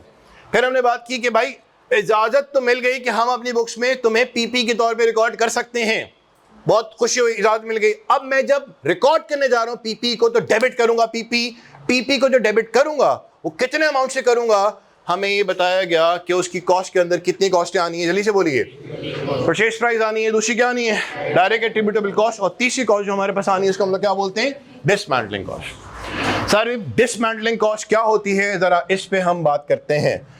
डिसमैंटलिंग कॉस्ट की हम बात करते हैं यहाँ पे एग्जाम्पल के through. Dismantling cost, clearing and forwarding के बाद ऑक्ट्रॉय चार्जेस मैंने लिखा है, OCTROI। मैंने बात की थी कि भाई कराची से जब वो हैदराबाद की तरफ एसिड हमारे ट्रॉलर्स में कंटेनर्स में जा रहा है तो उस पर हमने चुंगी के चार्जेस देने होते हैं, जो कि लाजमी चार्जेस हैं। इसको हम लोग नाम उर्दू में तो बोलते हैं चुंगी चार्जेस, लेकिन ये जो है यहाँ पे अंग्रेजी में हमने अल्फाज का इस्तेमाल किया है, ऑक्ट्रॉय चार्जेस। इसके अलावा वो डेमर्ज के नाम से भी कुछ चार्जेस होते हैं। हाँ जी, टोल चार्जेस बोलें या ऑक्ट्रॉय चार्जेस बोलें, ऑक्ट्रॉय चार्जेस टिपिकल टर्म है जो कि इस्तेमाल किया जा रहा होता है इस कॉन्टेक्स्ट में। अच्छा जी, डिसमेंटलिंग, ये जरा मजेदार सिनेरियो है। चलिए जी, यहां पे आइए सर। ईयर 0 पे, हेलो, ईयर 0 पे, अभी कॉपी नहीं कीजिएगा, पहले मैं पूरा ड्रॉ कर लूं, उसके बाद फिर आप बात कीजिएगा। ईयर 0 पे हम लोगों ने एक PPE एक्वायर किया और लाइफ जो है उसकी है 5 साल। कितने साल बेटा? 5 साल। ईयर 0 पे हमने एक PPE एक्वायर किया। अच्छा, आज से पहले हमें इसके हवाले से कुछ आइडिया था, हमें इस हवाले से भी कुछ आइडिया था, क्योंकि PRC 4 के अंदर हमने ये चीज़ें लाइटर नोट पे डिस्कस की थी। अभी हम लोग जब कैफ के अंदर इसके न्यूमेरिकल सॉल्व करेंगे तो और ज़्यादा क्लैरिफिकेशन आ जाएगी कि परचेज प्राइस में क्या प्लस माइनस होगा, यहाँ पे क्या प्लस माइनस होगा, इसके बारे में कुछ हमें आइडिया था। ये जो अब बात हम लोग कर रहे हैं डिसमेंटलिंग की, इसके हवाले से हमें आइडिया नहीं था। ठीक है जी, ईयर 0 पे हमने एक PPE एक्वायर किया। मिसाल के तौर पे हमने रेडियो एक्टिव प्रोडक्ट की मैन्युफैक्चरिंग के लिए, हेलो, हमने रेडियो एक्टिव प्रोडक्ट की मैन्युफैक्चरिंग के लिए एक प्लांट एंड मशीनरी एक्वायर किया, या हमने एक न्यूक्लियर पावर प्लांट लगाना है, ठीक है जी, हमने वो एक्वायर किया। ईयर 0 पे लाइफ कितनी बताइए, बोलिए? 5 साल। अब सर उसकी जो परचेज प्राइस हमने अदा की है वो है लेट्स सपोज 100 मिलियन। कितनी बोले? 100 मिलियन। अच्छा जी सर, परचेज प्राइस यानी कि ये वाला अमाउंट आ गया, कॉपी पेस्ट कर दिया। सर एसिड को काबिल इस्तेमाल हालत में लाने के लिए वो खर्चे जो हम समझते हैं ज़रूरी हैं जब इनकर हुए, ताकि मैनेजमेंट की इंटेंशन के मुताबिक उसको हम लोग इस्तेमाल कर सकें, नाम क्या देते हैं, बोलिए? तो सर इसके ऊपर हमारा खर्चा हुआ लेट्स सपोज 30 मिलियन का। ठीक है जी, तो आप मुझे बताइए कितना अमाउंट बन गया, बोलिए? 130 मिलियन। मेरा सवाल यहाँ पे ये है, क्या इस 130 को आप लोग एक्सपेंस आउट करेंगे या आप करेंगे कैपिटलाइज? बोलिए शाबाश। इसको 130 को आप एक्सपेंस आउट करेंगे या कैपिटलाइज करेंगे? क्या करेंगे? कैपिटलाइज। सर कैपिटलाइज क्यों करेंगे? कैपिटलाइज क्यों करेंगे? एक तो हमारे पास ये जवाब है कि सर कैपिटलाइज का मतलब सिंपल अल्फाज में एसेट ट्रीट करो, ठीक, या तो एक्सपेंस ट्रीट करो। सर एसेट बोलूं एक्सपेंस बोलूं एक बात है? नो नो नो, अलग बातें हैं। एसेट अलग चीज़ है, एक्सपेंस अलग चीज़ है। क्या ये वाली बात समझ रहे? इस तफसील में हम नहीं जा रहे। क्या 130 मिलियन के खर्चे को मैं एसेट की कॉस्ट का पार्ट बनाऊं या मैं इसको प्रॉफिट एंड लॉस में ले जाऊं और बोलूं भाई तू एक्सपेंस है? एसेट की कॉस्ट का पार्ट बनाऊं यानी कि बैलेंस शीट में ले जाऊं एसेट की कॉस्ट का पार्ट बनाऊं, या प्रॉफिट एंड लॉस में ले जाऊं और बोलूं भाई तू एक्सपेंस है? देखिए दो अलग रास्ते हैं। आई होप मैं बड़ा वाजे बता रहा हूं कि भाई इस 130 मिलियन को बैलेंस शीट में ले जाऊं, बैलेंस शीट में ले जाऊं, एसेट का पार्ट बनाऊं, या मैं इस 130 को प्रॉफिट एंड लॉस में ले जाऊं और एक्सपेंस में शामिल कराऊं। बताइए क्या करेंगे? बैलेंस शीट में ले जाएंगे और इसको एसेट की कॉस्ट का पार्ट बनाएंगे। सर क्यों? सर इसलिए क्योंकि लाइफ कितनी है, बोलिए? 5 साल, और इसका बेनिफिट हमें सिर्फ 1 साल में नहीं मिलना, इसका बेनिफिट कितने सालों में मिलना है, बोलिए? 5 साल में। कितने सालों में मिलना है? 5 साल में। तो सर हम करेंगे कुछ यूं कि इसको डे 1 पे अपना एसेट रिकॉर्ड कर लेंगे, डन, और हर साल के एंड पे स्ट्रेट लाइन मेथड या RBM या सम ऑफ द ईयर के मुताबिक हम लोग क्या करेंगे, एसेट की वैल्यू में कमी लेके आएंगे, और जिस नाम से रिकॉर्ड कर रहे होंगे वो नाम बड़ा मशहूर ज़माना नाम है, वो क्या? डेप्रीसिएशन। ये वाली बात समझ रही? यानी कि हम लोग उसको डे 1 पे अपने पास क्या रिकॉर्ड कर रहे हैं, एज एसेट। क्यों? क्योंकि उसका बेनिफिट सिर्फ हमें ईयर 1 में नहीं मिलना, हमें कितने सालों में मिलना है? 5 साल में। तो हमने बोला भाई हम तुम्हें रिकॉर्ड करते हैं अभी फिलहाल क्या, एसेट, और हर साल एसिड को इस्तेमाल करने की वजह से उसकी वैल्यू में कमी आएगी नहीं आएगी? आएगी। तो हम डेप्रिसिएशन के नाम से उस कमी को रिकॉर्ड हर साल के एंड में कर लेंगे। क्या ये वाली बात समझ आई? डन। इसका मतलब अभी ये बात सबको क्लियर है कि 130 मिलियन को हम लोग क्या कर रहे हैं? बोलिए, कैपिटलाइज। क्या कर रहे हैं? कैपिटलाइज। अब सर मसला यहां पे ये है कि ये जो आप न्यूक्लियर पावर प्लांट जो लगा रहे हैं या रेडियो एक्टिव प्रोडक्ट की मैन्युफैक्चरिंग के लिए जो आप प्लांट लगा रहे हैं उसकी लाइफ कितनी बताई गई है? बोलिए, 5 साल। और एक मसला है यहां पे। मसला ये है कि जब 1 2 3 4 5 2 3 4 5 एक मसला यहां पे ये है कि जिस जगह इस एसिड को हमने इंस्टॉल करना है वो सरकार की जमीन है। जिस जगह हमने उस एसिड को इंस्टॉल करना है वो सरकार की जमीन है। हमारी टीम सरकार के पास गई और सरकार से इजाजतनामा लेने गई। सरकार से बोला कि भाई हम इस एसिड को यहाँ पे इंस्टॉल करना चाहते हैं और उसके लिए हमें एनओसी चाहिए, इजाजतनामा चाहिए। सरकार ने बोला ठीक है, हम आपको अपना ये एरिया जो है वो दे देते हैं आप, ताकि रेडियो एक्टिव प्रोडक्ट की मैन्युफैक्चरिंग के लिए या न्यूक्लियर पावर प्लांट जो आप लगा रहे हैं, ठीक है जी, यहाँ पे आप कर लो इंस्टॉल। हमने बोला मसला क्या? उन्होंने बोला शराइत हमारी कुछ यूँ है, सुनना, कि आज से 5 साल बाद जब उस एसिड की लाइफ बोले एंड होगी, या उस एसिड की लाइफ क्या बोला? एंड होगी, या जब यूज उसका एंड होगा, लाइफ एंड होगी, यूज एंड होगा, कितने साल बाद? बोले 5 साल बाद। तो आपने कुछ खर्चा करना पड़ेगा। हमने बोला भाई इतना बड़ा खर्चा कर तो नहीं, आप कौन सा खर्चा? उसने बोला भाई बात सुनो, चूंकि ये जमीन किसकी है? बोलिए, सरकार की। तो हम आपको ये जमीन इस्तेमाल करने के लिए दे तो रहे हैं, लेकिन हम आपसे कर रहे हैं मुआहदा। वो मुआहदा ये है कि आज से 5 साल बाद जाके जब इस एसिड की लाइफ एंड होगी या उस एसिड का यूज एंड होगा, तो तुमने जिस जगह पे उस एसिड को क्या किया था? इंस्टॉल किया था, उसको वहां से बेटा हटाना पड़ेगा। तो हटाने से पहले वो जो इंस्टॉलेशन पे जो तुमने खर्चा किया था उसको तुमने डायरेक्ट एट्रीब्यूटेबल कॉस्ट का पार्ट बनाया था। मैंने बोला यस यस बनाया था, ठीक। तो उसने बोला उसकी अनइंस्टॉलेशन पे जो खर्चा होगा ना बेटा तुम करोगे, ठीक। एक दूसरी बात, वो जो भी मलबा है उसको रिमूव तुम करोगे, ठीक। और तो और वो जो तुमने प्लांट लगाया, इतनी ज्यादा डिगिंग की है, वो जगह तुम्हारी जो डैमेज हुई है तुम्हारी नहीं थी, सरकार की जगह थी। तो भाई सारे गड्ढे वड्ढे भर के जाने होंगे आपने। तो क्या समझे? 3 बातें मैंने यहां पे बोली हैं। उसको तुमने क्या करना पड़ेगा? आज से 5 साल बाद जाके अनइंस्टॉल करो और रिमूव करो जो भी तुम्हारा मलबा है। दूसरी बात, तीसरी बात क्या है कि उस जगह को तुम क्या करो? बोलो, रिस्टोर करो। लेकिन ये काम जो है वो आज होगा या ये काम 5वें साल होगा? 5वें साल होगा। अब हमें एक नया जो था सरकार की तरफ से एक कंडीशन लग गई कि भाई अगर तुम ये करोगे, अगर तुम हमसे ये मुआहदा करते हो कि 5वें साल के एंड पे तुम ये कॉस्ट खुद बेयर करोगे, तो मैं तुम्हें एनओसी जारी कर देता हूं। आप मुझे बताइए, ये जो हम खर्चा करेंगे ये आज करेंगे या 5वें साल? 5वें साल। इसका मतलब ये जो हमारी कॉस्ट एक इनकर होनी है, ये कब इनकर होनी है? बोलिए, आज होनी है या फ्यूचर में? फ्यूचर में। इस कॉस्ट को हम लोग बोलते हैं, इस कॉस्ट को हम लोग बोलते हैं, बोलिए क्या? Dismantling cost. क्या बोलते हैं भाई? Dismantling cost. ये ईयर 0 पे इनकर होगी, ईयर 5 पे? ईयर 5 पे। कब होगी? ईयर 5 पे। अब हम लोगों ने उस कॉस्ट को क्या कराया? अपने एक्सपर्ट्स के साथ एस्टीमेट करवाया और उसका जो एस्टीमेट निकाला गया वो लेट्स सपोज था 20 मिलियन। कितना? 20 मिलियन।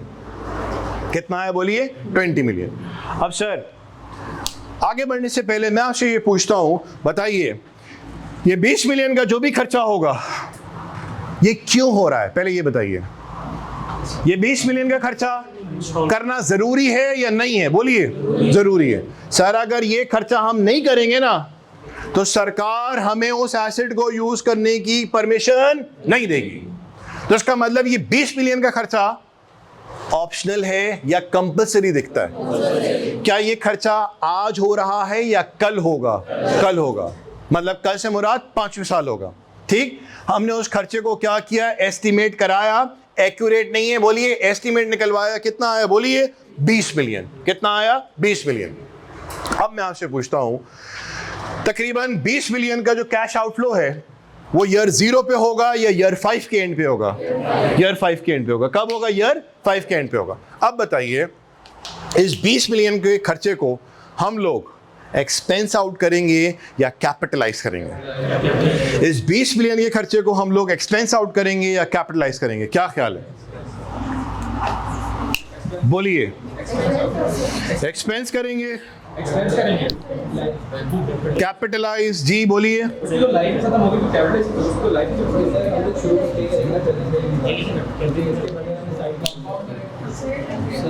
हाँ जी बच्चे बोले। कैपिटलाइज करेंगे या एक्सपेंस आउट करेंगे? कैपिटलाइज जिन लोगों को प्रॉब्लम है समझने में, एसेट की कॉस्ट का पार्ट बनाना बोले कैपिटलाइज करना, एक्सपेंस आउट करना मतलब प्रॉफिट एंड लॉस में ले जाना, एक्सपेंस ट्रीट करना। तो मेरा आपसे सवाल है, क्या ये कैपिटलाइज होगा, एक्सपेंस आउट? अच्छा, वो लोग जो कहते हैं कि एक्सपेंस आउट होगा, सुनो मैं उनसे कुछ बातें करता हूं। अगर वो ये कहते हैं कि ये एक्सपेंस आउट होगा, ठीक, तो उनकी नजर में 20 मिलियन का जो खर्चा है वो बेनिफिट हमें सिर्फ दे रहा है, बोलिए कौन से साल में? 5वें साल में। अगर वो लोग जो कहते हैं कि 20 मिलियन को हम 5वें साल का खर्चा मानते हैं, तो मैं उनसे बात कर रहा हूं, इसका मतलब वो ये सोच रखते हैं कि इस 20 मिलियन का फायदा सिर्फ उनको कौन से साल में हो रहा है, बोलिए 5वें साल में। सर 5वें साल में तो नहीं हो रहा, क्या आप इस बात से एग्री करते हैं? सर 20 मिलियन का खर्चा जो हो रहा है, भले वो 5वें साल के एंड में हो रहा है, लेकिन सर उसका बेनिफिट हमें सिर्फ 5वें साल में हासिल नहीं हो रहा। समझ आ रही है बात? तो ये वो हमें एक ट्विस्ट नजर आ रहा है कि इसका बेनिफिट हमें सिर्फ 5वें साल नहीं हो रहा है, इसका बेनिफिट हमें कितने सालों में हो रहा है, बोलिए 5 साल में। तो जब हमने ये बात समझ ली कि इसका बेनिफिट हमें सिर्फ 5वें साल नहीं हो रहा, हमें इसका बेनिफिट 5 सालों में हो रहा है, और ये वो खर्चा है जो कि किया जा रहा है ताकि एसेट को यूज हम लोग कर सकें।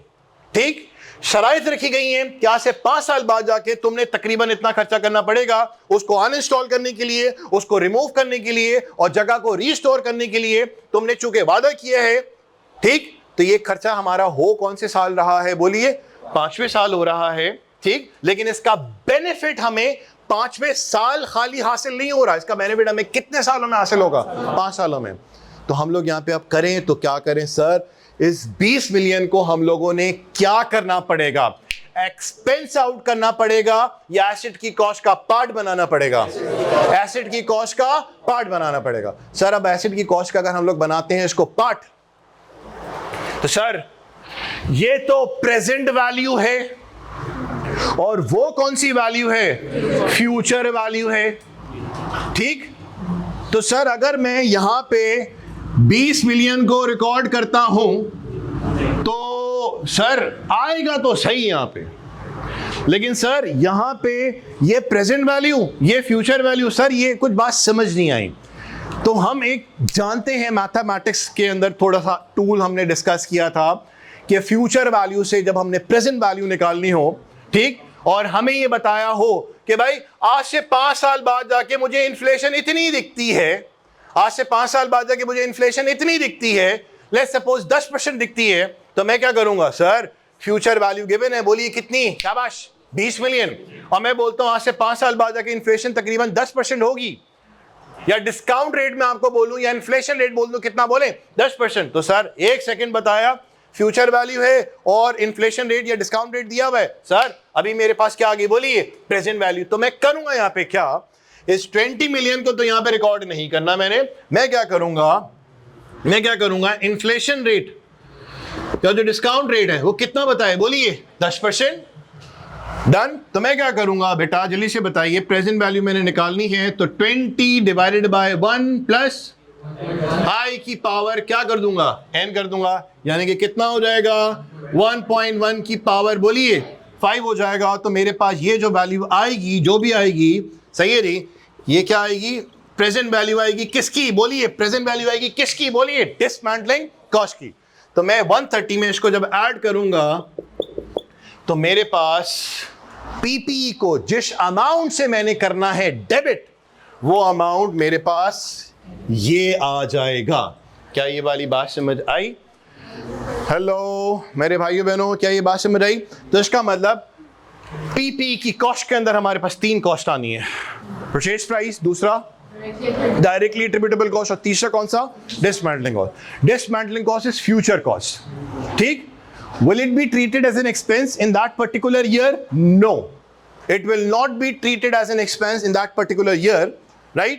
चूंकि उसका बेनिफिट हमें सिर्फ 5, देखो मैं बार बार ये बात बोल रहा हूं, चूंकि उसका बेनिफिट हमें 5वें साल ही हासिल नहीं होना, उसका बेनिफिट हमें 5 सालों में हासिल होना है। तो सर ये बड़ा इंजस्टिस हो जाएगा कि उसको मैं एक्सपेंस ट्रीट करूं 5वें साल और मजे में ले रहा हूं 5 सालों में, सर ये बात मुनासिब नहीं है। तो हम क्या करेंगे, जो भी फ्यूचर कॉस्ट है उसको डिस्काउंट रेट की मदद से क्या निकालेंगे, उसकी प्रेजेंट वैल्यू, और जो प्रेजेंट वैल्यू आएगी उसको हम एसेट की कॉस्ट का बना देंगे बोलिए पार्ट। ये जो अमाउंट आएगा, ये जो अमाउंट आएगा, ये जो अमाउंट आएगा, मैं बोर्ड रब कर दूं, ये जो अमाउंट आएगा इससे मैं अपने पास पीपी को कराऊंगा डेबिट। ये जो अमाउंट आएगा इससे मैंने पीपी को अपने पास कराना है डेबिट, ठीक है जी। पीपी यहां पे मेरे पास होगा डेबिट, बोलिए शाबाश, कितने से डेबिट होगा, पीपी डेबिट होगा, निकाल ली थी आपने वैसे, ये प्रेजेंट वैल्यू कितनी आई थी 12.4, ओके, ये कितना हो गया 142.4। तो मैं अपने पास पीपी को डेबिट कितने से करूंगा, 142.4 से मैं कराऊंगा डेबिट। हेलो यहां तक साथ, अच्छा जी। सर कैश क्रेडिट कितना हो जाएगा, 130 से कैश हो जाएगा मेरे पास, बोलिए क्या क्रेडिट। सर 130 से क्यों होगा, 142.4 से नहीं होगा सर, 130 तो हम लोगों ने अदा कर दिया है, लेकिन एक वो अमाउंट जिसकी अदायगी आज नहीं होनी है, इसकी अदायगी कब होनी है, 5वें साल, ठीक। तो पैसा तो अभी गया नहीं है, पैसा बोले जाएगा। तो हमने क्या किया, उस अमाउंट को एस्टिमेट करवाया और उसको डिस्काउंट करके उसकी क्या निकलवाई, बोलिए प्रेजेंट वैल्यू। तो सर वो जो अमाउंट बनता है ना, बता सकते हैं कितना बनता है, 12.42 का अमाउंट बनता है। हेलो बनता है अमाउंट, डन। क्या ये अमाउंट एक्यूरेट है या ये अमाउंट एस्टिमेट है, बोले एस्टिमेट है, डन। क्या एस्टिमेट में चेंज आता है, आ सकता है। डेप्रिसिएशन एस्टिमेट है, ठीक। डेप्रिसिएशन में जो लाइफ है, स्क्रैप वैल्यू है, मेथड्स हैं, वो सारे क्या हैं, बोलिए एस्टिमेट। तो एस्टिमेट में चेंज अगर आएगा तो कोई गुनाह तो नहीं है सर, चेंज आ सकता है, राइट। तो ये जो डिसमेंटलिंग कॉस्ट की अभी हमने बात की है, बेटा बात सुनो, कितनी है बोलिए, 20 मिलियन। ये एक्यूरेट है या एस्टिमेट है, एस्टिमेट है। क्या इसमें चेंज आ सकता है, आ सकता है। इस चेंज की अकाउंटिंग, सिर्फ इस चेंज की अकाउंटिंग के लिए पूरा एक स्टैंडर्ड है जिसको आप लोग FAR 2 के अंदर इंशाल्लाह पढ़ेंगे। क्या ये वाली बात समझ आई? इसका मतलब डिस्काउंट रेट जो है बढ़ भी सकता है, कम भी हो सकता है, राइट। कॉस्ट जो ये है 20, ये बढ़ भी सकती है, कम भी हो सकती है। इसकी अकाउंटिंग FAR 2 में आप पढ़ेंगे IFRIC 1 के अंदर, समझ आई बात। तो इसका मतलब यहां पे हमारे पास जो एस्टिमेट में चेंजेस आएगा उसकी अकाउंटिंग नहीं है, उसकी अकाउंटिंग कहां पे सीखेंगे आप, FAR 2 के अंदर इंशाल्लाह। अब सुने, आप बताओ बेटा ये अमाउंट चलेगा या जाएगा, जाएगा। ये बेसिकली क्या है, बिजनेस की, बोलिए शाबाश, लायबिलिटी। लेकिन इस लायबिलिटी को जो है हम जिस नाम से पुकारते हैं उसको हम लोग नाम देते हैं क्या, बोलिए प्रोविजन। क्या नाम देते हैं, बोलिए प्रोविजन। सर अब प्रोविजन का नाम हम लोगों ने आज से पहले भी सुना था, और जब हमने प्रोविजन का नाम सुना था, ठीक है जी, तो उस वक्त प्रोविजन क्या था और अब जो प्रोविजन का वर्ड यूज कर रहे हैं उसके सामने आप बोल रहे हैं भाई कि क्या है लायबिलिटी। सर ये क्या मामला चल रहा है? तो आइए जरा क्लियर करते हैं। प्रोविजन दो कॉन्टेक्स्ट में इस्तेमाल होता है।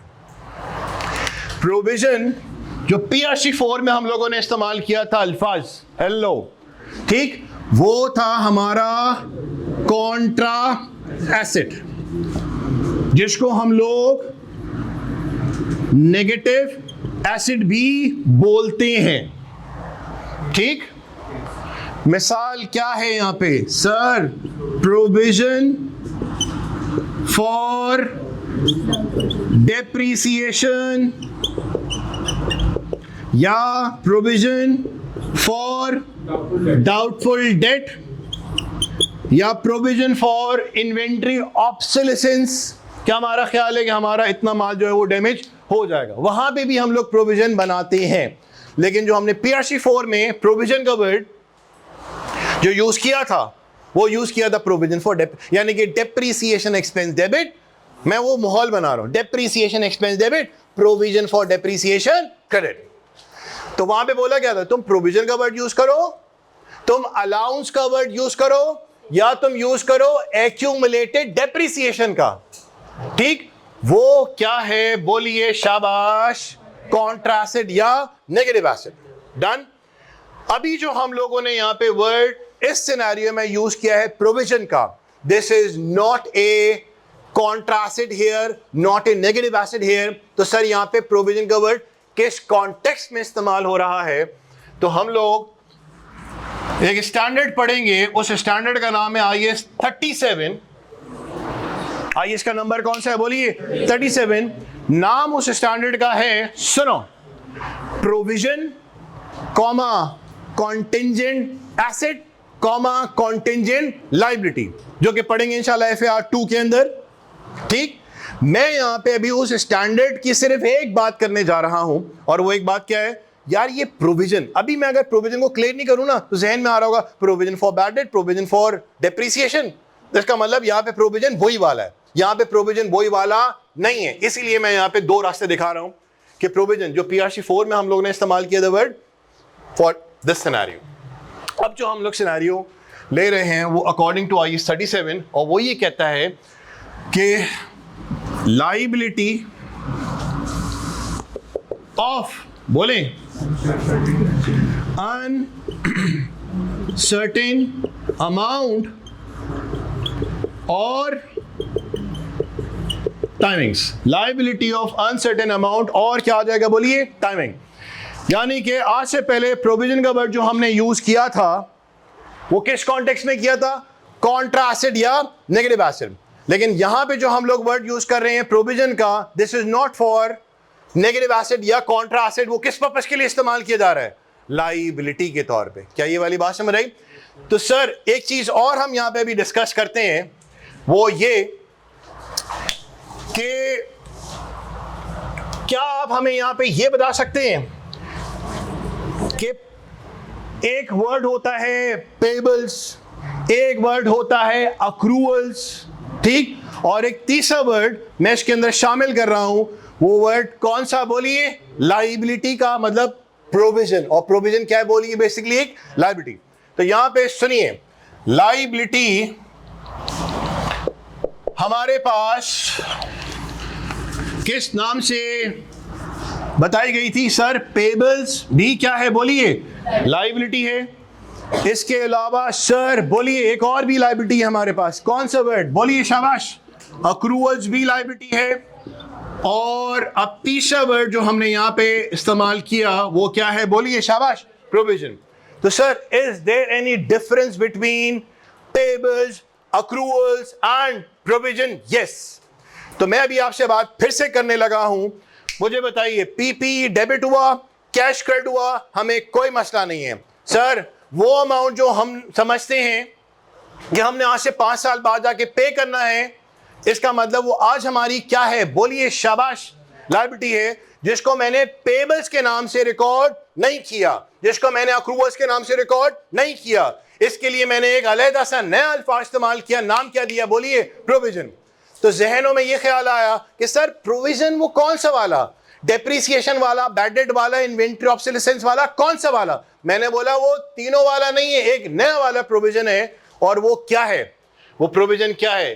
देखें, प्रोविजन एक कॉन्ट्रा एसेट के लिए है और दूसरा कौन सा? Negative asset. Provision Contra asset या नेगेटिव एसेट। और यहां पे क्या आ रहा है बोलिए? लायबिलिटी।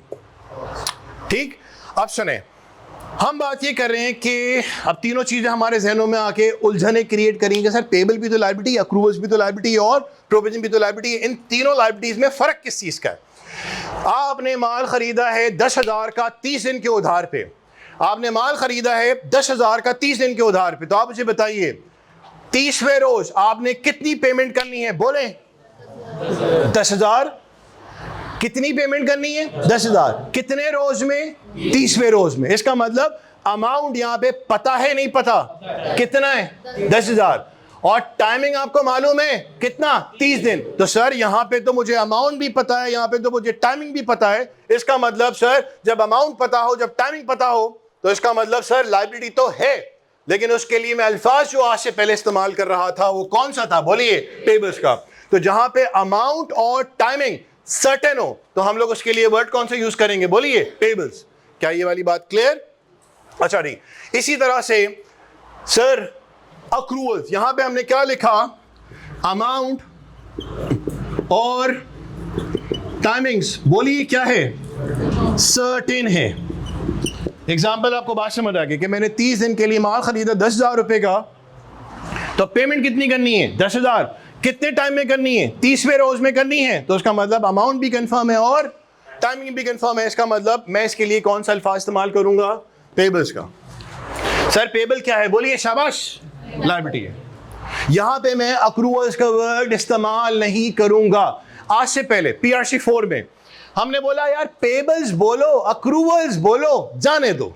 ऐसे ही था, पेबल्स बोलो, अक्रूवल्स बोलो, जाने दो। ठीक, वो दोनों हमने किस कॉन्टेक्स्ट में बोला? वो क्या है बोलिए? लायबिलिटी। लेकिन अब यहां पे हम लोग को चीजों को जरा क्लेरिफाई करना है कि पेबल्स का वर्ड कब इस्तेमाल होगा और अक्रूवल्स का वर्ड कब इस्तेमाल होगा। लेट्स सपोज अगर हम बात करते हैं यूटिलिटी बिल्स की, तो जनवरी का बिल जो है वो कब आएगा बोलिए? फेब में। क्या मैं जनवरी के एंड पे एस्टिमेट कर सकता हूं कि जनवरी का जो बिल फरवरी में मैं अदा करूंगा वो कितना होगा? सर आराम से हम पता कर सकते हैं। क्यों? यूनिट्स मालूम कर लेंगे और हमें पता चल जाएगा कि जनवरी का बिल जो फरवरी में आएगा वो इतने यूनिट्स का आएगा। डन। जरूरी है कि आपने जो अमाउंट एस्टिमेट किया है बिल भी आपके पास उतने ही अमाउंट का है? बोले जरूरी नहीं है सर, 2, 4, 5 यूनिट का फर्क आ सकता है। हो सकता है हमने मीटर रीडिंग की हो सुबह सवेरे और जो मीटर रीडर आया हो वो दोपहर में आया हो, शाम में आया हो, तो सर जो डिफरेंस होगा, लेट्स सपोज हमने एस्टिमेट किया कि भाई जनवरी में हमारे यूनिट कंज्यूम हुए 1000, लेकिन जो मीटर रीडर आया उसने जो रीडिंग की है वो दोपहर या शाम में की है, तो 1010 यूनिट की रीडिंग हुई है। तो आप मुझे बताइए जो बिल आएगा आपके पास 1000 यूनिट का आएगा, 1010 यूनिट का आएगा? 1010 का। तो यार ऐसा तो नहीं है जब यूनिट आपने बोला यार शिट यार ये मैंने क्या किया, पता नहीं ये मुझसे बहुत बड़ा पाप हो गया। ओ भाई, आपने अपने एक्सपेंस को रिकॉर्ड करना था, मालूम करना था, तो आपने उसका एस्टिमेट किया।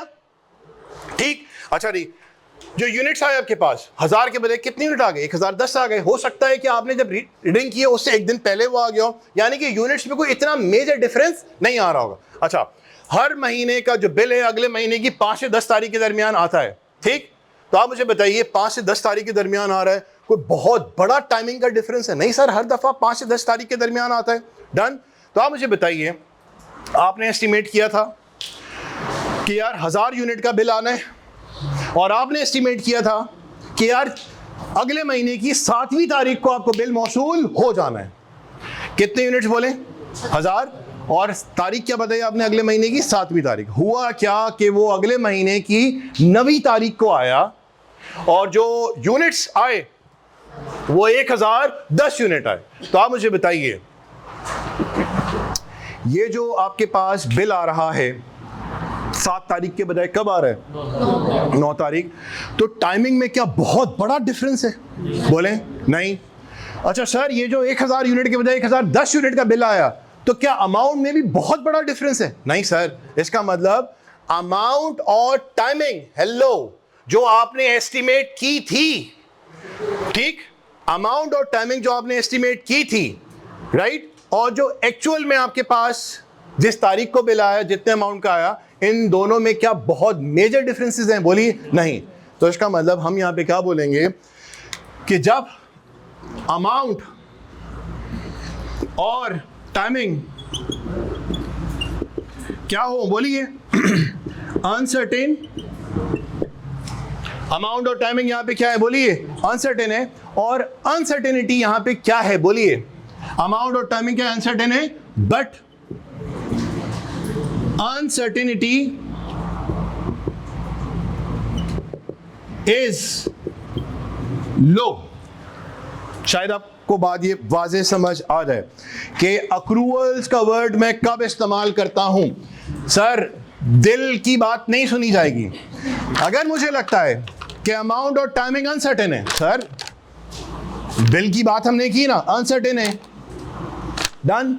और मैं समझता हूं कि अनसर्टेनिटी जो है, हेलो, अनसर्टेनिटी बहुत लो है, इममटीरियल है, जिसको मैं इग्नोर कर सकता हूं। यार ये नहीं कि 7 तारीख के एस्टिमेट किया था, 9 तारीख को बिल आया, नहीं यार 9 तारीख को क्यों आया, हम इसके ऊपर एक कमेटी बनाते हैं।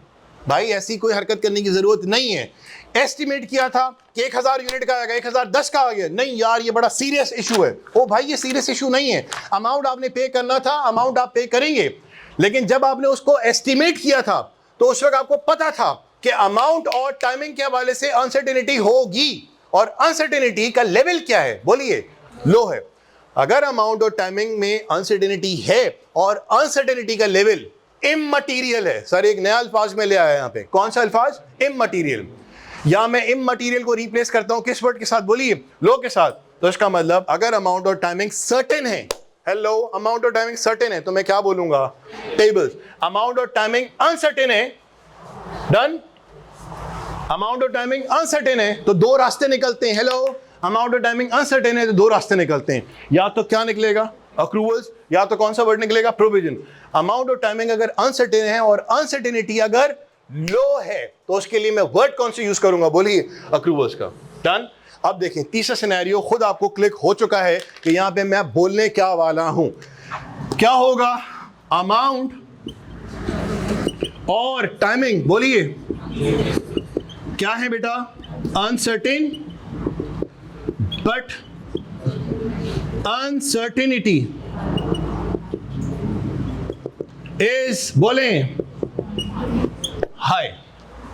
अनसर्टेनिटी यहां पे क्या है, बोलिए हाई। तो यहां पे हम लोगों ने जो वर्ड इस्तेमाल करना पड़ेगा वो ना पेबल्स का वर्ड, ना अक्रूवर्स का वर्ड, यहां पे हमने वर्ड जो यूज करना पड़ेगा एज पर IAS 37, छोड़ दे 37 को, मैं सिंपल बात बोल रहा हूं कि भाई when you are sure that amount and timing certain, ओ भाई टेबल बोलो, अमाउंट और टाइमिंग अनसर्टेन, ठीक। आगे आगे सर अगर अनसर्टेनिटी इममटीरियल है, लो है, तो बोलो accruals.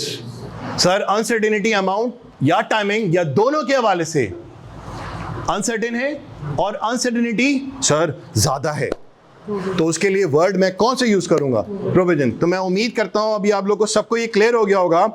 Sir what is the difference between payables, accruals and provision, and when to use these 3 terms, when amount and timing certain, payables, amount and timing uncertain, uncertainty is immaterial, क्या बोलेंगे, accruals, और uncertainty अगर ज्यादा है तो कौन सा word आएगा, प्रोविजन का आएगा। तो अब सुनो बेटा, पीपी डेबिट किया मैंने, कैश का मैंने किया क्रेडिट, और मैं क्रेडिट मजीद किसको कर रहा हूं, बोलिए प्रोविजन को कर रहा हूं। सर इसको आपने प्रोविजन के नाम से क्यों पुकारा, आप बताओ, क्या ये अल्फाज में इस्तेमाल कर सकता हूं, आप मुझे इजाजत दो। ये सर क्या आपको कंफर्म है, टाइमिंग अल्लाह की कसम मुझे पता है कि 5वें साल के एंड में, डन।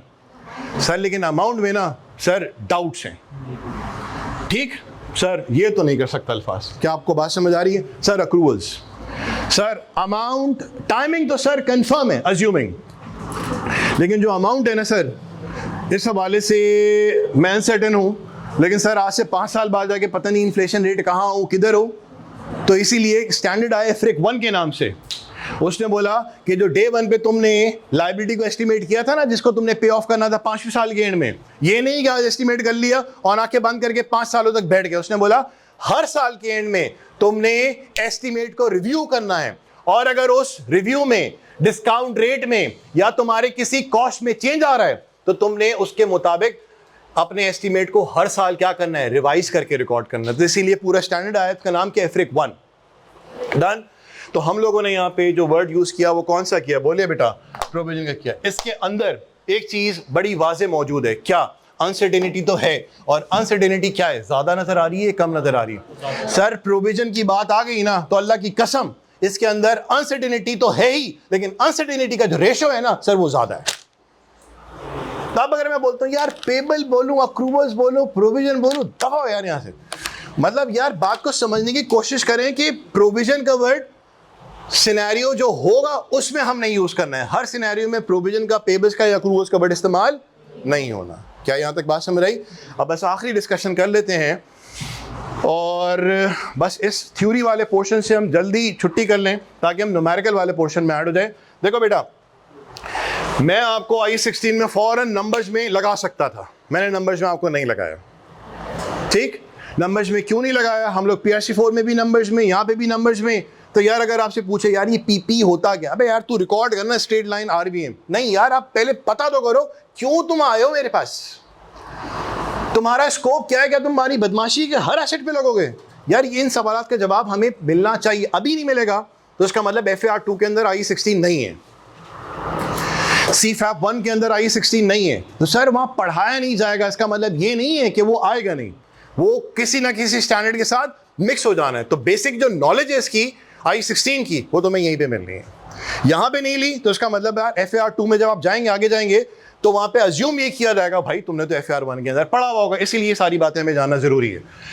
अब आइए, हमारे पास क्या हुआ, ऑब्जेक्टिव का डिस्कशन हो गया, दूसरा क्या है, स्कोप हो गया, तीसरा क्या आ रहा है हमारे पास, डेफिनेशन हो गई है, और चौथा क्या है, रिकग्निशन। रिकग्निशन के अंदर कितनी बातें हैं, 2 बातें हैं, और एसेट को इनिशियली जिस अमाउंट पे मेजर करना है उसके अंदर कितनी कॉस्ट आनी है, बोलिए 3 कॉस्ट आनी है, डायरेक्ट परचेज प्राइस दूसरा, और तीसरा dismantling cost. Dismantling cost is future cost. Will this cost be added to the cost of asset, yes और no? Yes, but at its present value. ये वाली बात समझ आई? अच्छा जी सर, एक्सपेंसेस के हवाले से अगर हम बात करें, एक्सपेंस हमारे पास कितने तरह के होते हैं, बोलिए शाबाश। एक क्या होता है, रेवेन्यू एक्सपेंस होता है, और रेवेन्यू एक्सपेंस क्या होता है, प्रोवाइड बेनिफिट्स अप टू, बोले 1 ईयर, ठीक। और दूसरा एक्सपेंस कौन सा होता है, कैपिटल एक्सपेंस। क्या है, प्रोवाइड, बोलो, benefits for more than 1 year. Done. ये तो सर पुरानी बातें थी। आगे बढ़ने से पहले मेरी कोशिश यही होगी कि पुरानी बातों को थोड़ा सा डिस्कस करें क्विकली और फिर हम लोग आगे बढ़ जाएं। अच्छा जी, अब सर हमारे पास यहाँ पे जो डिस्कशन है वो है सब्सिक्वेंट कॉस्ट का। सब्सिक्वेंट कॉस्ट का, चाहे सब्सिक्वेंट कॉस्ट बोलें या फ्यूचर एक्सपेंस बोलें या फ्यूचर कॉस्ट बोलें। पीपी हमारे पास आया, हेलो, और कितने से डेबिट होना था हमें उसके बारे में कुछ आइडिया मिल गया, purchase price, direct attributable cost, और तीसरा डिस्काउंट, हमें कुछ आइडिया हो गया। हम एग्जांपल्स देखेंगे, हमें वहां पे नंबर्स के सपोर्ट से और बात अच्छी समझ आ जाएगी। सर पीपी हमारे पास आ गया। उमूमन होता ये है, पीपीई को जब हम इस्तेमाल करते हैं, मैं करता हूँ खत्म, पानी पिला दें प्लीज। पीपी को जब हम इस्तेमाल करते हैं तो सर खर्चे तो होते हैं, हेलो, खर्चे होते हैं। अब जब खर्चे होंगे तो उन खर्चों को या तो हम लोग क्या करेंगे, बोलिए, बोलें, या तो उन खर्चों को हम लोग क्या करेंगे, बोलिए, एक्सपेंस कर देंगे, या तो हम क्या करेंगे, बोलिए, कैपिटलाइज। ठीक, इस बात को समझने से पहले मैंने PRC 4 में एक्सपेंस क्या होता था वो ये थोड़ा सा आपके सामने रख दिया, इसकी तफसील में नहीं गया हूं। डन, रिकॉल हो गया। सब्सिक्वेंट कॉस्ट का मतलब क्या हुआ? एग्जिस्टिंग पीपी पे आगे आने वाले वक्तों में जब हम लोग कोई खर्चा करेंगे तो सर उस खर्चे को हम लोग क्या पीपी की कॉस्ट का पार्ट बनाएंगे, या हम बोलेंगे नहीं तुम प्रॉफिट एंड लॉस में जाओ, एक्सपेंस रिकॉर्ड हो। आपको समझ आ रही है बात? क्या डिस्कशन शुरू हुआ? एक्सपेंस दो तरह के sir, existing non current asset, existing PP पे जब आगे आने वाले सालों में खर्चा होगा या नहीं होगा, बोले? तो उस खर्चे को आया कि तुमने एसेट की कॉस्ट में शामिल कराना है, ठीक, या तुमने कॉस्ट में शामिल नहीं कराना, तुमने उसको प्रॉफिट एंड लॉस में एक्सपेंस ट्रीट करना है। इस हवाले से डिस्कशन अभी हम लोग करने जा रहे हैं। तो सब्सिक्वेंट कॉस्ट का मतलब क्या हुआ? एग्जिस्टिंग पीपी पे आगे आने वाले सालों पे जब खर्चा होगा तो उसको या तो तुम क्या करोगे, बोलो, एक्सपेंस आउट, या तो तुम क्या करोगे, कैपिटलाइज। डन, ये है अभी हमारा डिस्कशन। अब सुने सर, मैंने खर्चा किया एग्जिस्टिंग पीपी पे, उस खर्चे से सुनना जो पीपी था उसकी लाइफ नहीं बढ़ी, मेंटेन रही। सर उस पीपी की जो कैपेसिटी थी वो बड़ी नहीं, कम नहीं हुई, मेंटेन रही। मैंने दो बातें बोली हैं अभी। क्या बातें? लाइफ नहीं बढ़ी, मेंटेन रही, कैपेसिटी नहीं बढ़ी, मेंटेन रही, एफिशिएंसी नहीं बढ़ी ना कम हुई, मेंटेन रही।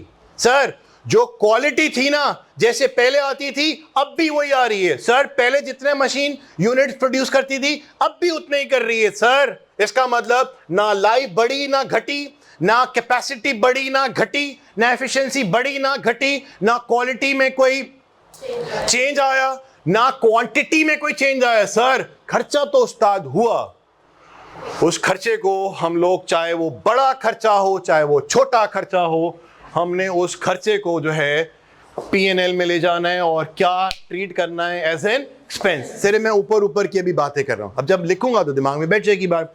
सर अब अगर खर्चा हुआ, लाइफ बढ़ गई, कैपेसिटी बढ़ गई, एफिशिएंसी बढ़ गई, सर अब जो क्वालिटी थी ना सर, चकास क्वालिटी अब बन रही है सर, और क्वांटिटी में भी सर इजाफा हो गया, तो अब आपको इशारा मिल रहा है कि सर लाइफ बढ़ रही है, सुनो तो रेवेन्यूज में इजाफा होगा। हेलो सर, कैपेसिटी बढ़ रही है, सर बिल्डिंग का एक फ्लोर था हमने 2 फ्लोर और बना लिए, सर कैपेसिटी बढ़ गई, सर अब हम ज्यादा लोगों को एकोमोडेट कर सकते हैं। डन, सर कैपेसिटी बढ़ गई। सर पहले मशीनरी 10 यूनिट बनाती थी 1 घंटे के अंदर, अब 1 घंटे के अंदर सर 15 यूनिट बनते हैं। सर एफिशिएंसी बढ़ गई। सर हमारी जो क्वालिटी थी ना सर और इंप्रूव हो गई। सर हमारी जो क्वांटिटी थी सर उसमें भी इजाफा हो चुका है। तो आप मुझे बताइए, ये जो खर्चे मैं कर रहा हूं, जितनी मैंने बातें बोली हैं, आप मुझे बताओ इन सारी बातों का एक निचोड़ निकल रहा है, सर लाइफ बढ़ी, कैपेसिटी बढ़ी, एफिशिएंसी बढ़ी, क्वालिटी चकाश हो गई, क्वांटिटी भी बढ़ गई। सर इससे हो क्या रहा है? चेहरे पे आ रही है मुस्कुराहट, क्यों? क्योंकि सर हमारे रेवेन्यूज में क्या हो रहा होगा? इजाफा।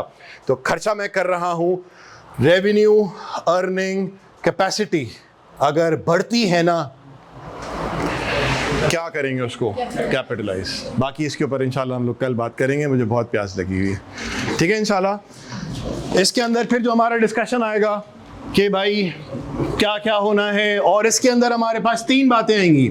एक होता है खर्चा और फिर एक और होता है इस तरह से, इसके अंदर भी 3 बातें आएंगी, सही है। और इंशाल्लाह कल हम लोग अपना कोशिश करके न्यूमेरिकल पार्ट शुरू कर देंगे। फिर इसके बाद एक्सचेंज ऑफ एसेट आना है, और एक्सचेंज ऑफ एसेट के बाद हमारा शुरू हो जाएगा वो इनिशियल मेजरमेंट, कॉस्ट मॉडल और वगैरह वगैरह, वो सारा न्यूमेरिकल पार्ट शुरू हो जाएगा। अल्लाह हाफिज़।